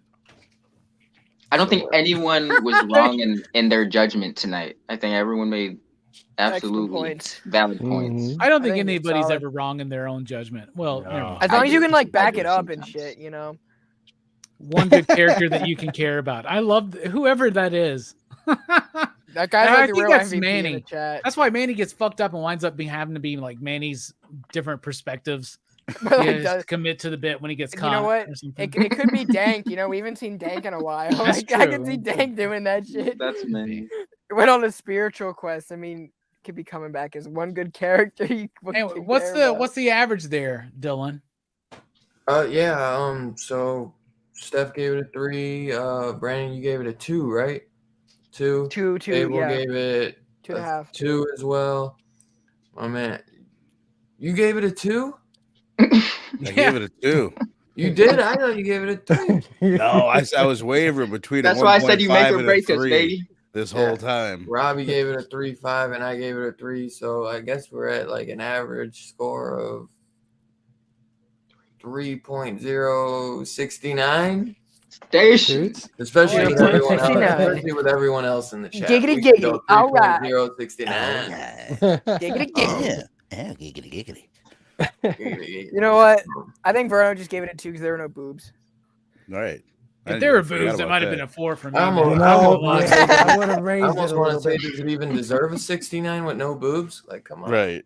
Yeah, true. Fair. There are Yeah. plenty of great horror movies without boobs, like Exorcist 3. None that I've Greatest seen. psychological thriller of the 90s. Oh, wait, no. Ripley didn't have any This boobs. is the new one. I loved Alien.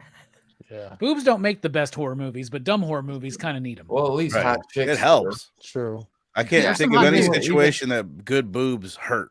Okay, fine. You don't need to have boobs, but at least you need to have hot chicks. You need to Right. have hot people. True. That's Yeah, the thing. yeah. I Yeah, just Dylan, came why are off you this whole saying James chicks? Bond thing, right? Come and like on, Daniel Craig, come Dylan. on, man. Don't get canceled, Dylan. Dude, if you took that the lead character and you just gave her like different hair, I might fuck this movie would have been a completely different Yes. film. You know what? She The should have been a curly-haired redhead. girl She looks should have been a a little Oh, redhead. and are we Yeah, talking the about one. the survivor? No, the one that died. The curly-haired one. Both of Okay. them. Curly Both haired of one. them. Both of them had hair Yeah, issues. the curly-haired one is the best looking, I'd say. They needed a No, it's redhead. the blonde. They needed a redhead. It's the blonde from the Nah, beginning. No. The Yeah. blonde reminded me of She's like got one of the like a big. boobs She's got like a from gap The in her Grinch. teeth. Yeah. She does She's have got a a gap. gap in her teeth. don't That's like what you're her. gonna fucking. Some might say her Come on. teeth are gaping. I don't like her though. Like a I think gaping that's hole. fine. Different my strokes for point. different folks. You guys like the blondes.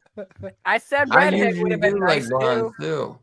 too. Yeah, blondes aren't the solution for everything. Yeah. Well, wise words, fucking Brando. Like we didn't know that. We've all experimented. We know what's going on. We're all grown ass adults. I'm just trying to make sure y'all ain't still experimenting. But Ben Grimm sometimes gave it a blonde does work. 3.5. I just came off this whole James Bond journey, and Daniel Craig was blonde, and people didn't like him as James Bond, but he's done pretty well. Same thing happened to Trump. Ben Kind Grimm of. said What? top- No, he's orange. He's our first blonde president. But he's our first like orangutan president who's like looks orange. I think we need to move on. Yeah, let's not go Yeah. there. I shouldn't even have went there. One Let's good go. set of boobs, Brando's like, yo. by the way, Donald Trump, I'm out. See y'all. 1.5. Damn. Yeah, Damn, so Herm. Usually Herm likes everything. Hey. I Yeah, thought yeah, Herm loved yeah. everything. Yo, Yeah. Herm, If man, Herm you're is the one saying who liked Nick 1.5, Spencer Spider-Man. I feel vindicated in my review of Firm is saying 1.5. Dude, I'll I say- mean, Only I just Fable don't and know if y'all like Fable and trashy dumb Robbie are movies trying as to. much as I do. Well, I mean, You guys are trying to sway each other from point to point. This should be a 3.5. No, it should be a 2. there was I'm happy one with laugh in the everybody's movie. The one laugh in the movie was in the preview.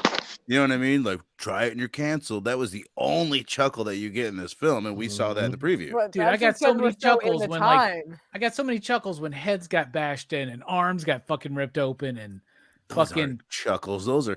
Ugh. no, dude. So okay, the arm break and the very first kill was like a That's a great kill. What the fuck? And Yeah. dude, Mhm. all the bus kills was like fuck yes, man.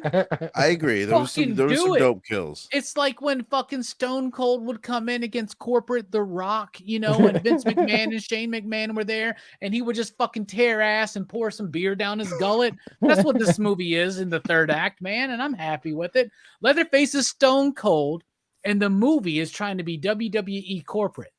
There you go. Mm. Could you Get what I'm smell saying? what Chainsaw's cooking? All right, Robert, Because we he's get it. You cooking had a your good- ass. We lost Steph. He got chainsawed. He did. Vern, My man.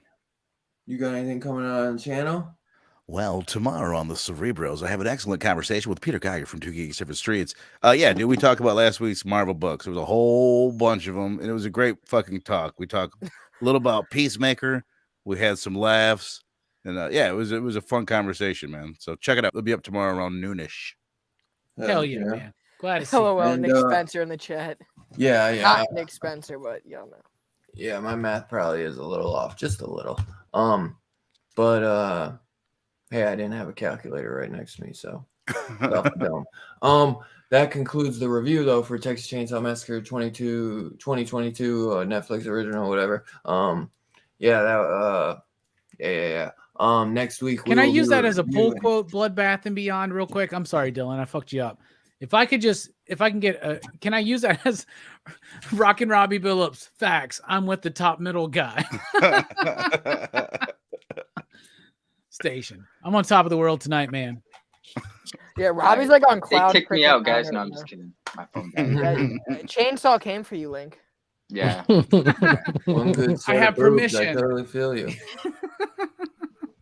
But yeah, next week we'll be reviewing the classic one and only The Gate. The Gaping Bro. Hole. I'm so excited for this, man. Dorff. Yes, sir. This One of fucker's the streaming one of like the best everywhere PG right now. I'm pretty One of the sure. best PG-13 horror movies out. Oh wow, PG-13. Yeah. I know it's on Prime. For free. Yes. I'll be back That's next one. week. Oh fuck! Well, I Oh, definitely nice. won't be here. Prime Bye, time. Verno.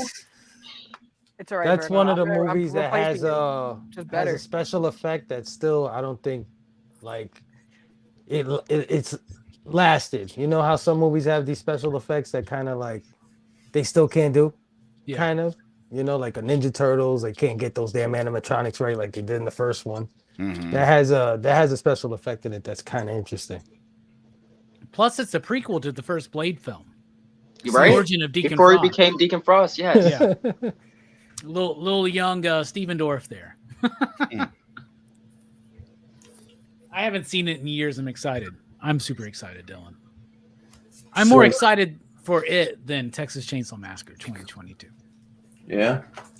Well, because that's just going to be a big circle jerk. We're going to be like, we love this fucking movie. You know? Any of you guys have anything for show and tell? It doesn't have to be related. Before you get your stuff for show and tell, I'll just do a little horror news. Stranger Things season 4 had like 2 teaser posters come out that look pretty cool. Oh yeah. Let's see. I'm excited for that, man. I'm gonna have to binge rewatch the first 3. I'm wondering, is season 4 going to be the end? Because they said every ending has a beginning. They announced that season 5's the ending. Yeah, season 5's the ending. Okay. Yeah, and they kind of have to. They kind of have to because those teenagers are 25 years old now. I could have sworn I saw something that said the final season. I think it says on Netflix the final season begins this May. There's 2 parts to it, May, and then it comes back in July for the second part. I literally, the quote on the poster is every ending has a beginning. Yeah, this is. I think it said like season 4 was 2 parts, and then season because I could have sworn I saw season 5 seasons. Yeah, I saw the same thing. That there's 2 parts of season 4, but then season 5 is the end. Okay. There's a it's kind of like Shudder. It's called Screambox streaming service. They recently uploaded Freddy's Nightmares. That was gonna be what I was gonna say, man. Like Freddy's Nightmare on Screambox. That's cool. Nice. Is that a free app? Because I'm not familiar with it. It is free, but I went to go try and watch it, and of course you can't watch it unless you upgrade. But you get a free month. So I might as well get the free month and then just cancel it. I have like 2 episodes on my Freddy box set, but it's cheaper than those DVDs, man. Yeah. You're totally right, by the way. I'm checking it up. It's 5 seasons. AMC is doing a TV series called Lestat, basically a spinoff of, or like a prequel, I believe, to Interview with the Vampire. Tom Cruise isn't going to be playing. It looks like Sam Reed is Lestat. So we'll see how that is. But I do love Interview with the Vampire. And I don't know if I said it, but Shudder's Creepshow will return for a 4th season.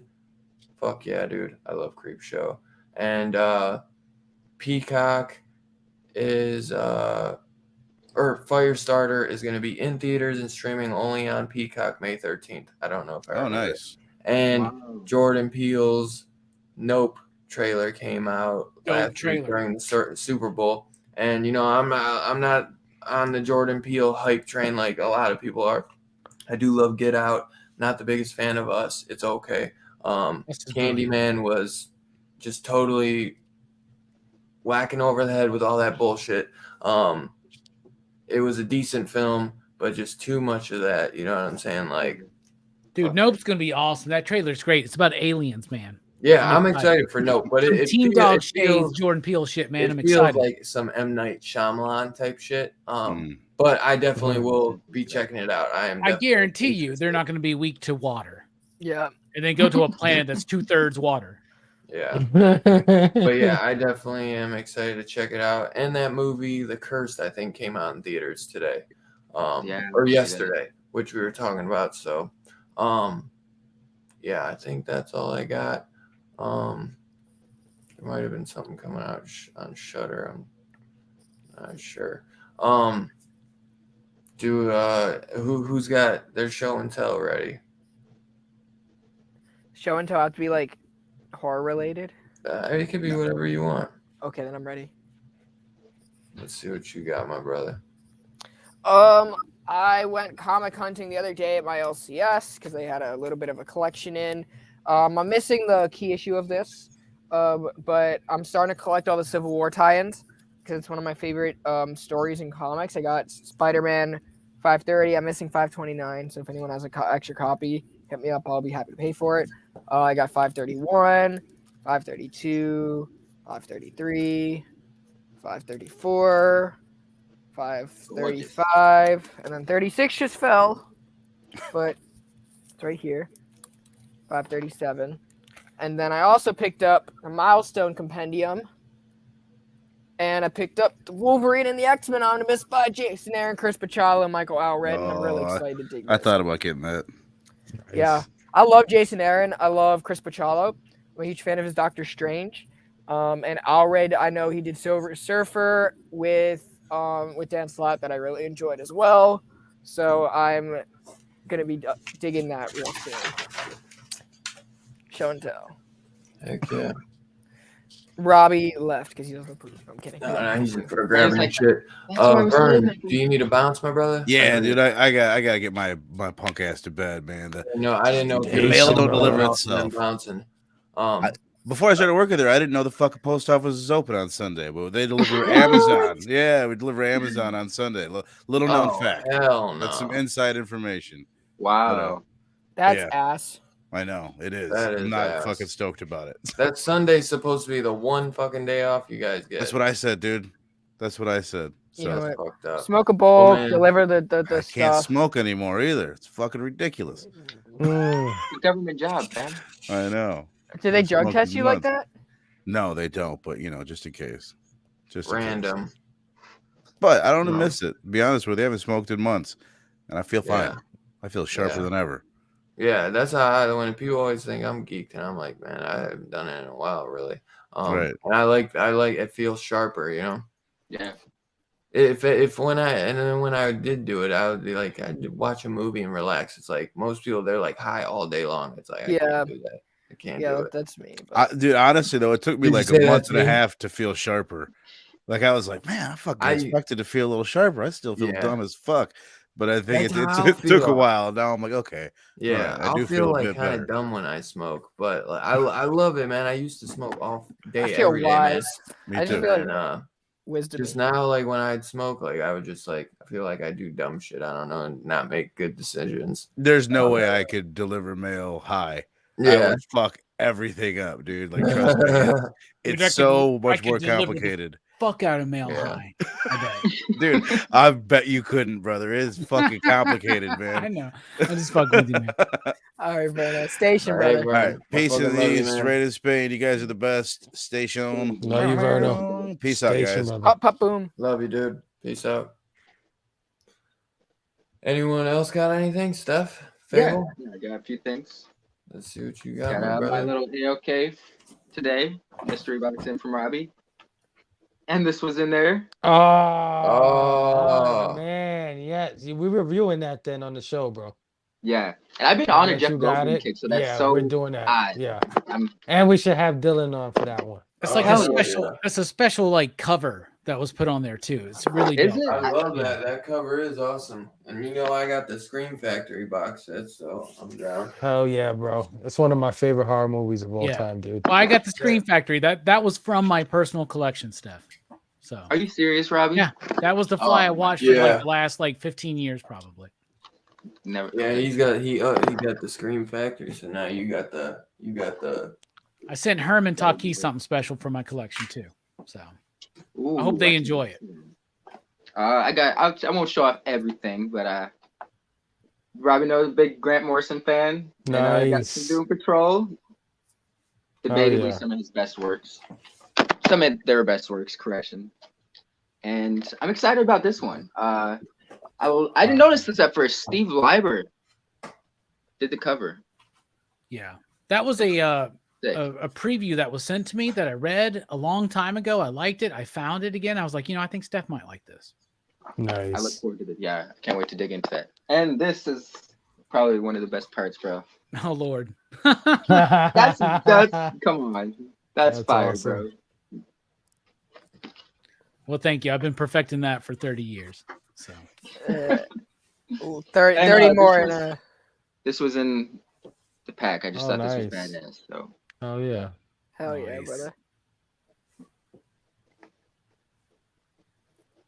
Nice. Hell yeah. Station. Mic drop. Sorry, bro. You're just so it's just because he's so handsome, He is. He is. Fable. I appreciate that, guys. I just got one thing to show off. I got an AOK from Sister Joe, Brother Joe's wife. Sister Joe just got into comic books, and one of the series she just got done reading, she decided to pass on to me because I haven't read it, and that is Paper Girls. Yeah. So she got me the whole series here. Yeah, Steph was preaching that for a hot minute too. Yeah, Steph. You bagging aboard in your trade paperbacks there? Nah, man, this is how they came, man. That's dope, though. I was gonna say, I didn't even know they made those. Yeah, they do. Yeah, she learned well, man. She learned well. But Paper Girls. That's a great series, man. Absolutely. Steph has definitely been preaching this series to everybody in the group for quite some time. So definitely glad to read it. And thank you, Sister Joe and Brother Joe, for giving me those trades, man. I'm so grateful. Thank you. Reading them all together is very rewarding. Yeah. I got all 3 hardcovers right here. Picked them up at Baltimore. You don't have to one up people. I'm not. I mean, I've just had them I've had them for a while. So Fable and I could read it together, We've talked about this before, Brandon. You're always trying to top. Not one upping. I mean, I'm just looking at them right now because they're under everything, but all right. I know Robbie's gonna have more than me, so nah, man. All right. Oh, you're going. My bad. I knew that's why I wanted to mess with you. Because I don't got nothing new. Well, the only thing I got new is actually my mom got me this, but it's not. Oh, nice. Yeah. Oh, that's awesome. Boy. That's the best version of Luke in the entire thing, aside from the beginning of Jedi, right? Like when he's with Yoda with the backpack. Yeah. Yep. Training on Dagobah or whatever the fuck. Dagobah, Robbie. I don't take it seriously, Brando. I take Star Wars very seriously. Oh shit! What is? Nice. Oh yeah. Is that a Texas Chainsaw Massacre NECA? It's not in the box, so I got it right here. Nice. There we go. Hell yeah. That's the Leatherface. The OG. Yeah, and dude, they need to make the suit, him with the suit. Yeah. It does come with another face, but I never use it because it's kind of like the weird. Yeah, it is weird. Oh yeah. It's a little bit more doofy looking. Yeah. Yeah.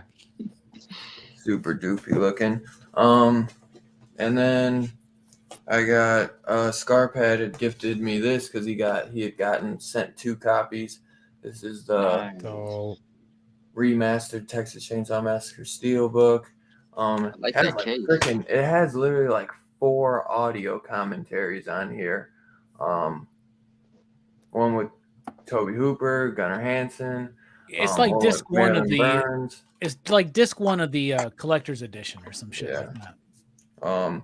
But this is the copy I always had. This is the Dark Sky Films DVD Steelbook, and I kept this because it has a shit ton of behind the scenes. This has way more behind the scenes. This doesn't have any behind the scenes. It just has commentaries. This has like a whole disc 2 worth of behind the scenes shit. So Yeah, I used to have that DVD, man. I miss it. yeah, I got rid of it, and I shouldn't have. I couldn't. I was gonna when I got this, but I just couldn't bring myself because There's a 2-disc of the Blu-ray of Texas Chainsaw Massacre, but with that and a little bit more, I think. Oh, is there? It's I think it's rather expensive now. I bet because they don't have like, I don't know. And then got my prized freaking possession. Nice. Texas Chainsaw Massacre 2, Part 2, Scream Factory. This sucker goes for a pretty penny. It's got, disc 1 has a 2K scan from an interposit, and then disc 2 has HD master with color correction. Then it also has a 6-part documentary on it. I thought it had a TV version on there, but I'm tripping. But yeah, dude, I love that freaking artwork, man. Love it, dude. Yeah, I'm envious, man.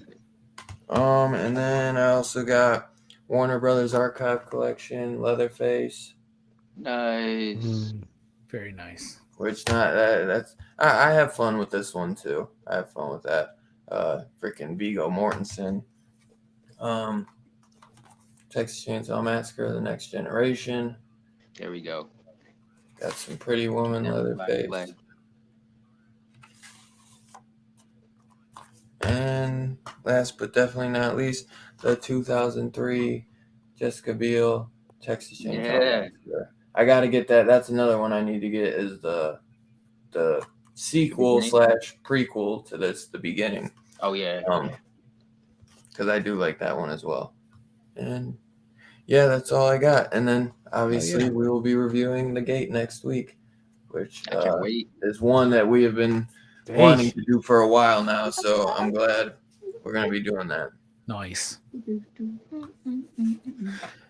Well, Dylan, you stole some of my thunder because I wanted to theme it, right? Like Texas Chainsaw Massacre, but I don't have as complete of a collection as you do. I have that same Steelbook Blu-ray. I have the Arrow edition of Texas Chainsaw Massacre 2. Oh, that's still awesome, dude. It's the European version, which is way cheaper than that one. Yeah. And then I don't have 3 yet, but I do have, Next Gen for some reason, because I do like that film. But for part 3, I do have this signed to Rock and Robbie by Nice. Who is that? I forget. Ari Mihailov. Yeah. Yeah. He played him in 3, right? Yeah, he's in Hatchet 2. Yeah. I remember. He's awesome in Hatchet. There's my Leatherface NECA right there, and there's the pop that they just recently released that kind of goes along with it. So I think that's. I want to watch Leatherface and Next Generation tonight now. Yeah, right. But everybody was showing off some comics, so I got some cool comic pickups. I think a couple I want to show off.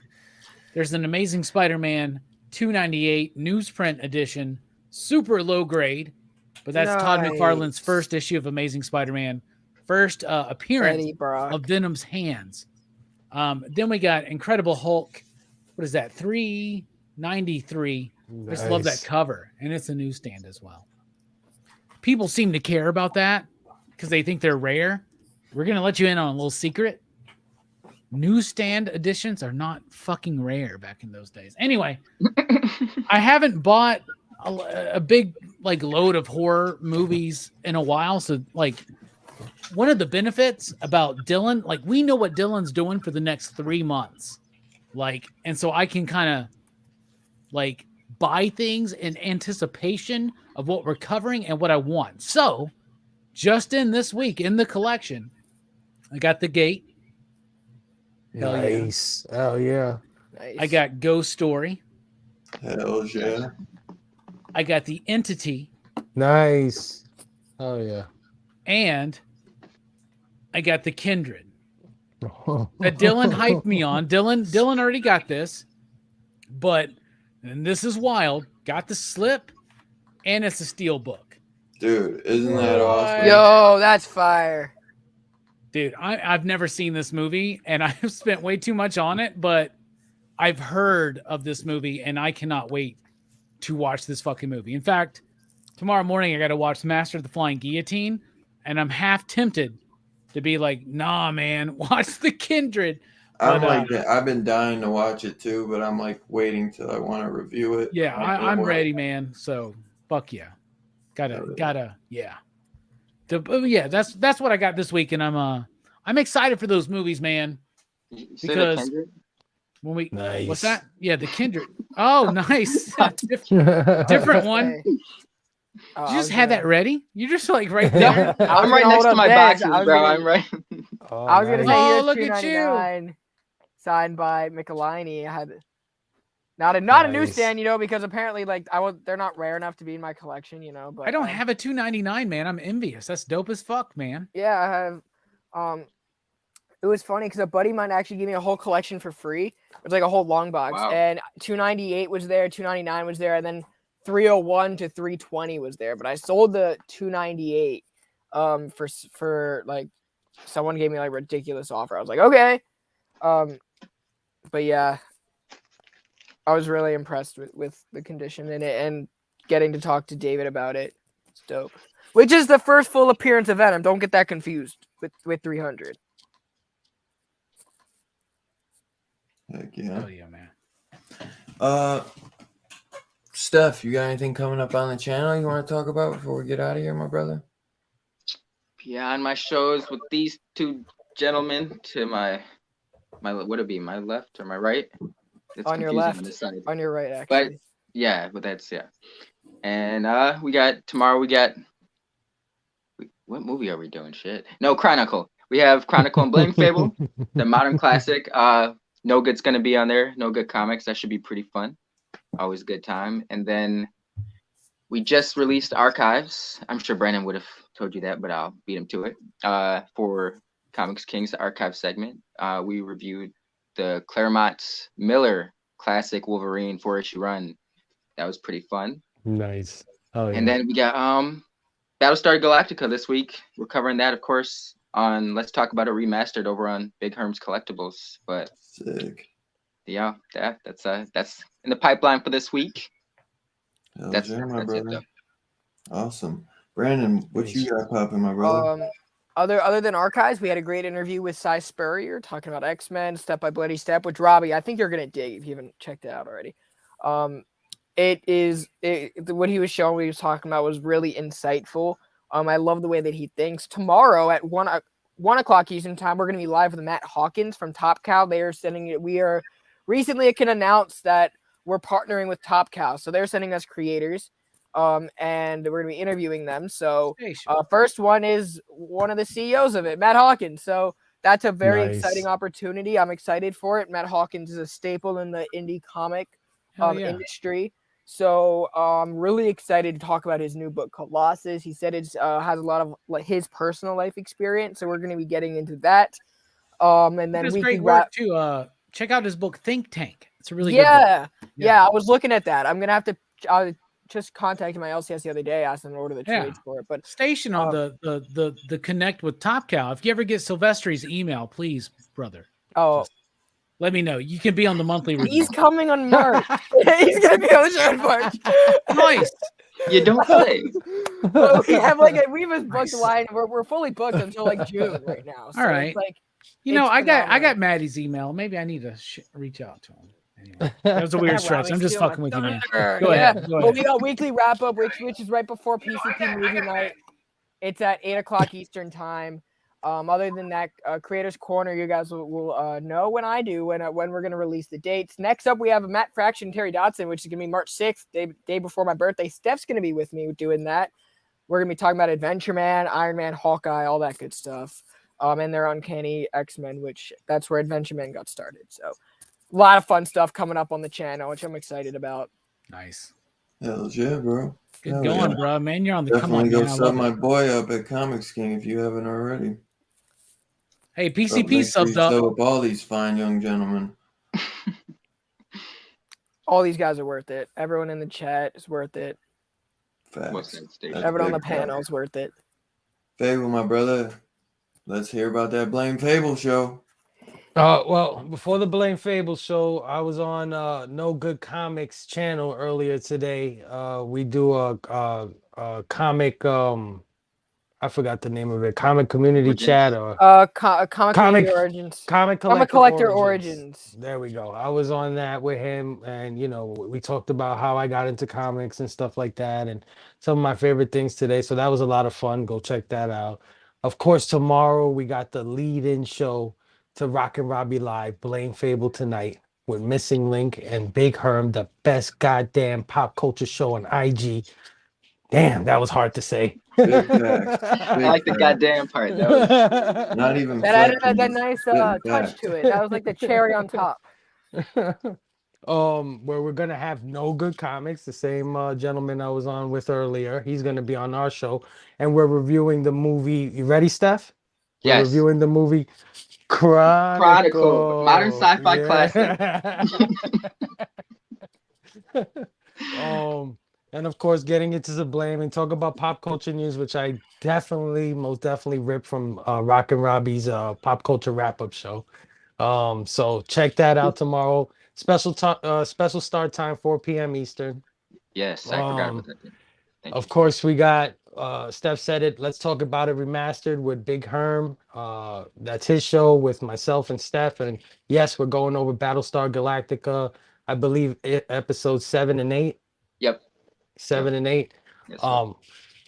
My gosh, what a fantastic television show, guys. If you've never Yes. watched Battlestar Galactica, go to Peacock, go to Amazon. They have it there. I guarantee you can catch up with us. It's actually a bingeable show, so you'd want to watch those 8 in a row because it's a pain for us to not watch To them. wait. Like, yeah, you know what I mean? They're so good. You want to know what happens next. So catch that. And of course, Monday, I almost forgot. Monday, right? This Monday, Rock and Robbie. Yes, sir.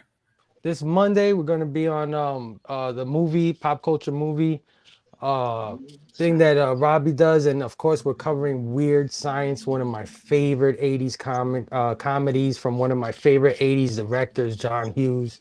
Heck yeah. So Classic. definitely come. Now I'm a little trepidatious about that show because Robbie just compared Weird Science to what? To Texas Chainsaw. to Texas Chainsaw Massacre. But yeah, we're gonna have a good time. So check that out. It's my first time on the movie review, so can't wait to get on that, man. Station. Baby, Pumped to have you're you, gonna man. effing kill it, brother. Thank you, brother. You're gonna make us look bad. Hell yeah. Robbie, man, wrap that shit up for me, boy. What you Well, got? after a 2-week break, Rock and Robbie Live is back tomorrow night, the official yeah. after party of the Blame Fable Tonight show. We're going to be talking about The Master of the Flying Guillotine, one of my favorite episodes of the X-Men animated series. We're going to be doing an Image in the 90s segment. We're going to be talking about the first 3 issues of A Savage Dragon by Eric Larson. So I'm very excited for that. Monday night, Weird Science PCP movie night. That's the name of the show, Fable. But really excited for that. It's going to be great. Then what else we got? Let's see. Wednesday night at 6:30 p.m. Central, I am the official pre-show to the Let's Talk About It Remastered on IG, the second best damn pop culture show on IG Live with Rock and Robbie's karaoke show. Rock and Robbie's comic books and karaoke. So Hell I'm really yeah. excited Hell for that. And I don't know what song I'm going to sing this week, but we'll figure something out. And then Thursday night, we've got the monthly comic book review where we get a plethora of comic book panelists together to talk about the best comic books of the month, best comic books of February. It's going to be me, Jim Mint Collectibles. We got Joe Corallo. We got Verno from the Cerebros. We got Nick from Comic Culture. And the final panelist is revealed tomorrow in the PCP Army and IG, but I'll go ahead and let you know it's Greg from Bearded Comic Bro. So nice. First time on that show for him. So really excited to kick it with those fellows talking about our favorite comic books of February. Love Greg. Oh yeah. I guarantee you he's gonna be talking all about Batman. Maybe. And Daredevil. And Daredevil. So yeah, man. Big fan of Robbie. Hell yeah. So awesome show. Dude, I appreciate all y'all for coming. Verno, man, had to leave early, but it's so great to have him. So great to have you, Steph. Brandon, dude, fucking awesome getting you on for the first time. Fucking been needing to get you on here. Gotta get Big Herm on here still too, man. Like straight up, bro. Fable, thank you as always for coming. Robbie, you know, thanks for being the best goddamn co-host ever. Everyone in the chat, my boy Bobby D, Big Herm, my man Manny, Bloodbath and Beyond, dude. Like fucking awesome that you were here, literally like for hours, bro. That is like so sick, bro. Appreciate the support. Let's see, who else was up in here? My boy Two Gun, Figure Drawing, Road Collecting, Big Herm. Let's see, there's a bunch, man. There's Active Chat, man. Nick Spencer. Yeah, the Nick Spencer was up in this movie. Notice how Manny's here when Nick Spencer leaves. Oh, Evil Face Bad. I know Moonlit Comics, TM Nerdy. Station. One Good Set of Boobs. Hey, they know less. somebody One good character told me you can this care movie about. needed Man, You would have been more forgiving of this movie, Fable, had it had one good set of boobs. Gary North. I mean, we all would have been in that boat. I mean, I probably would have given it a 5 out of 5. If anyone's seen Varsity Blues, you know, Billy Bob gave it Complex 10. story told in a simple way. Decorum. James Langan, Kirby. Kirby. Station Kirby. I said T House, James Langan. Did I say Robbie D? Verno Slightly Less Gaping Hole. That is amazing. What a bit, man. Great. Count Von Strange. I think that is probably it. We had a lot of people. The Lawn Ranger and Pronto Services.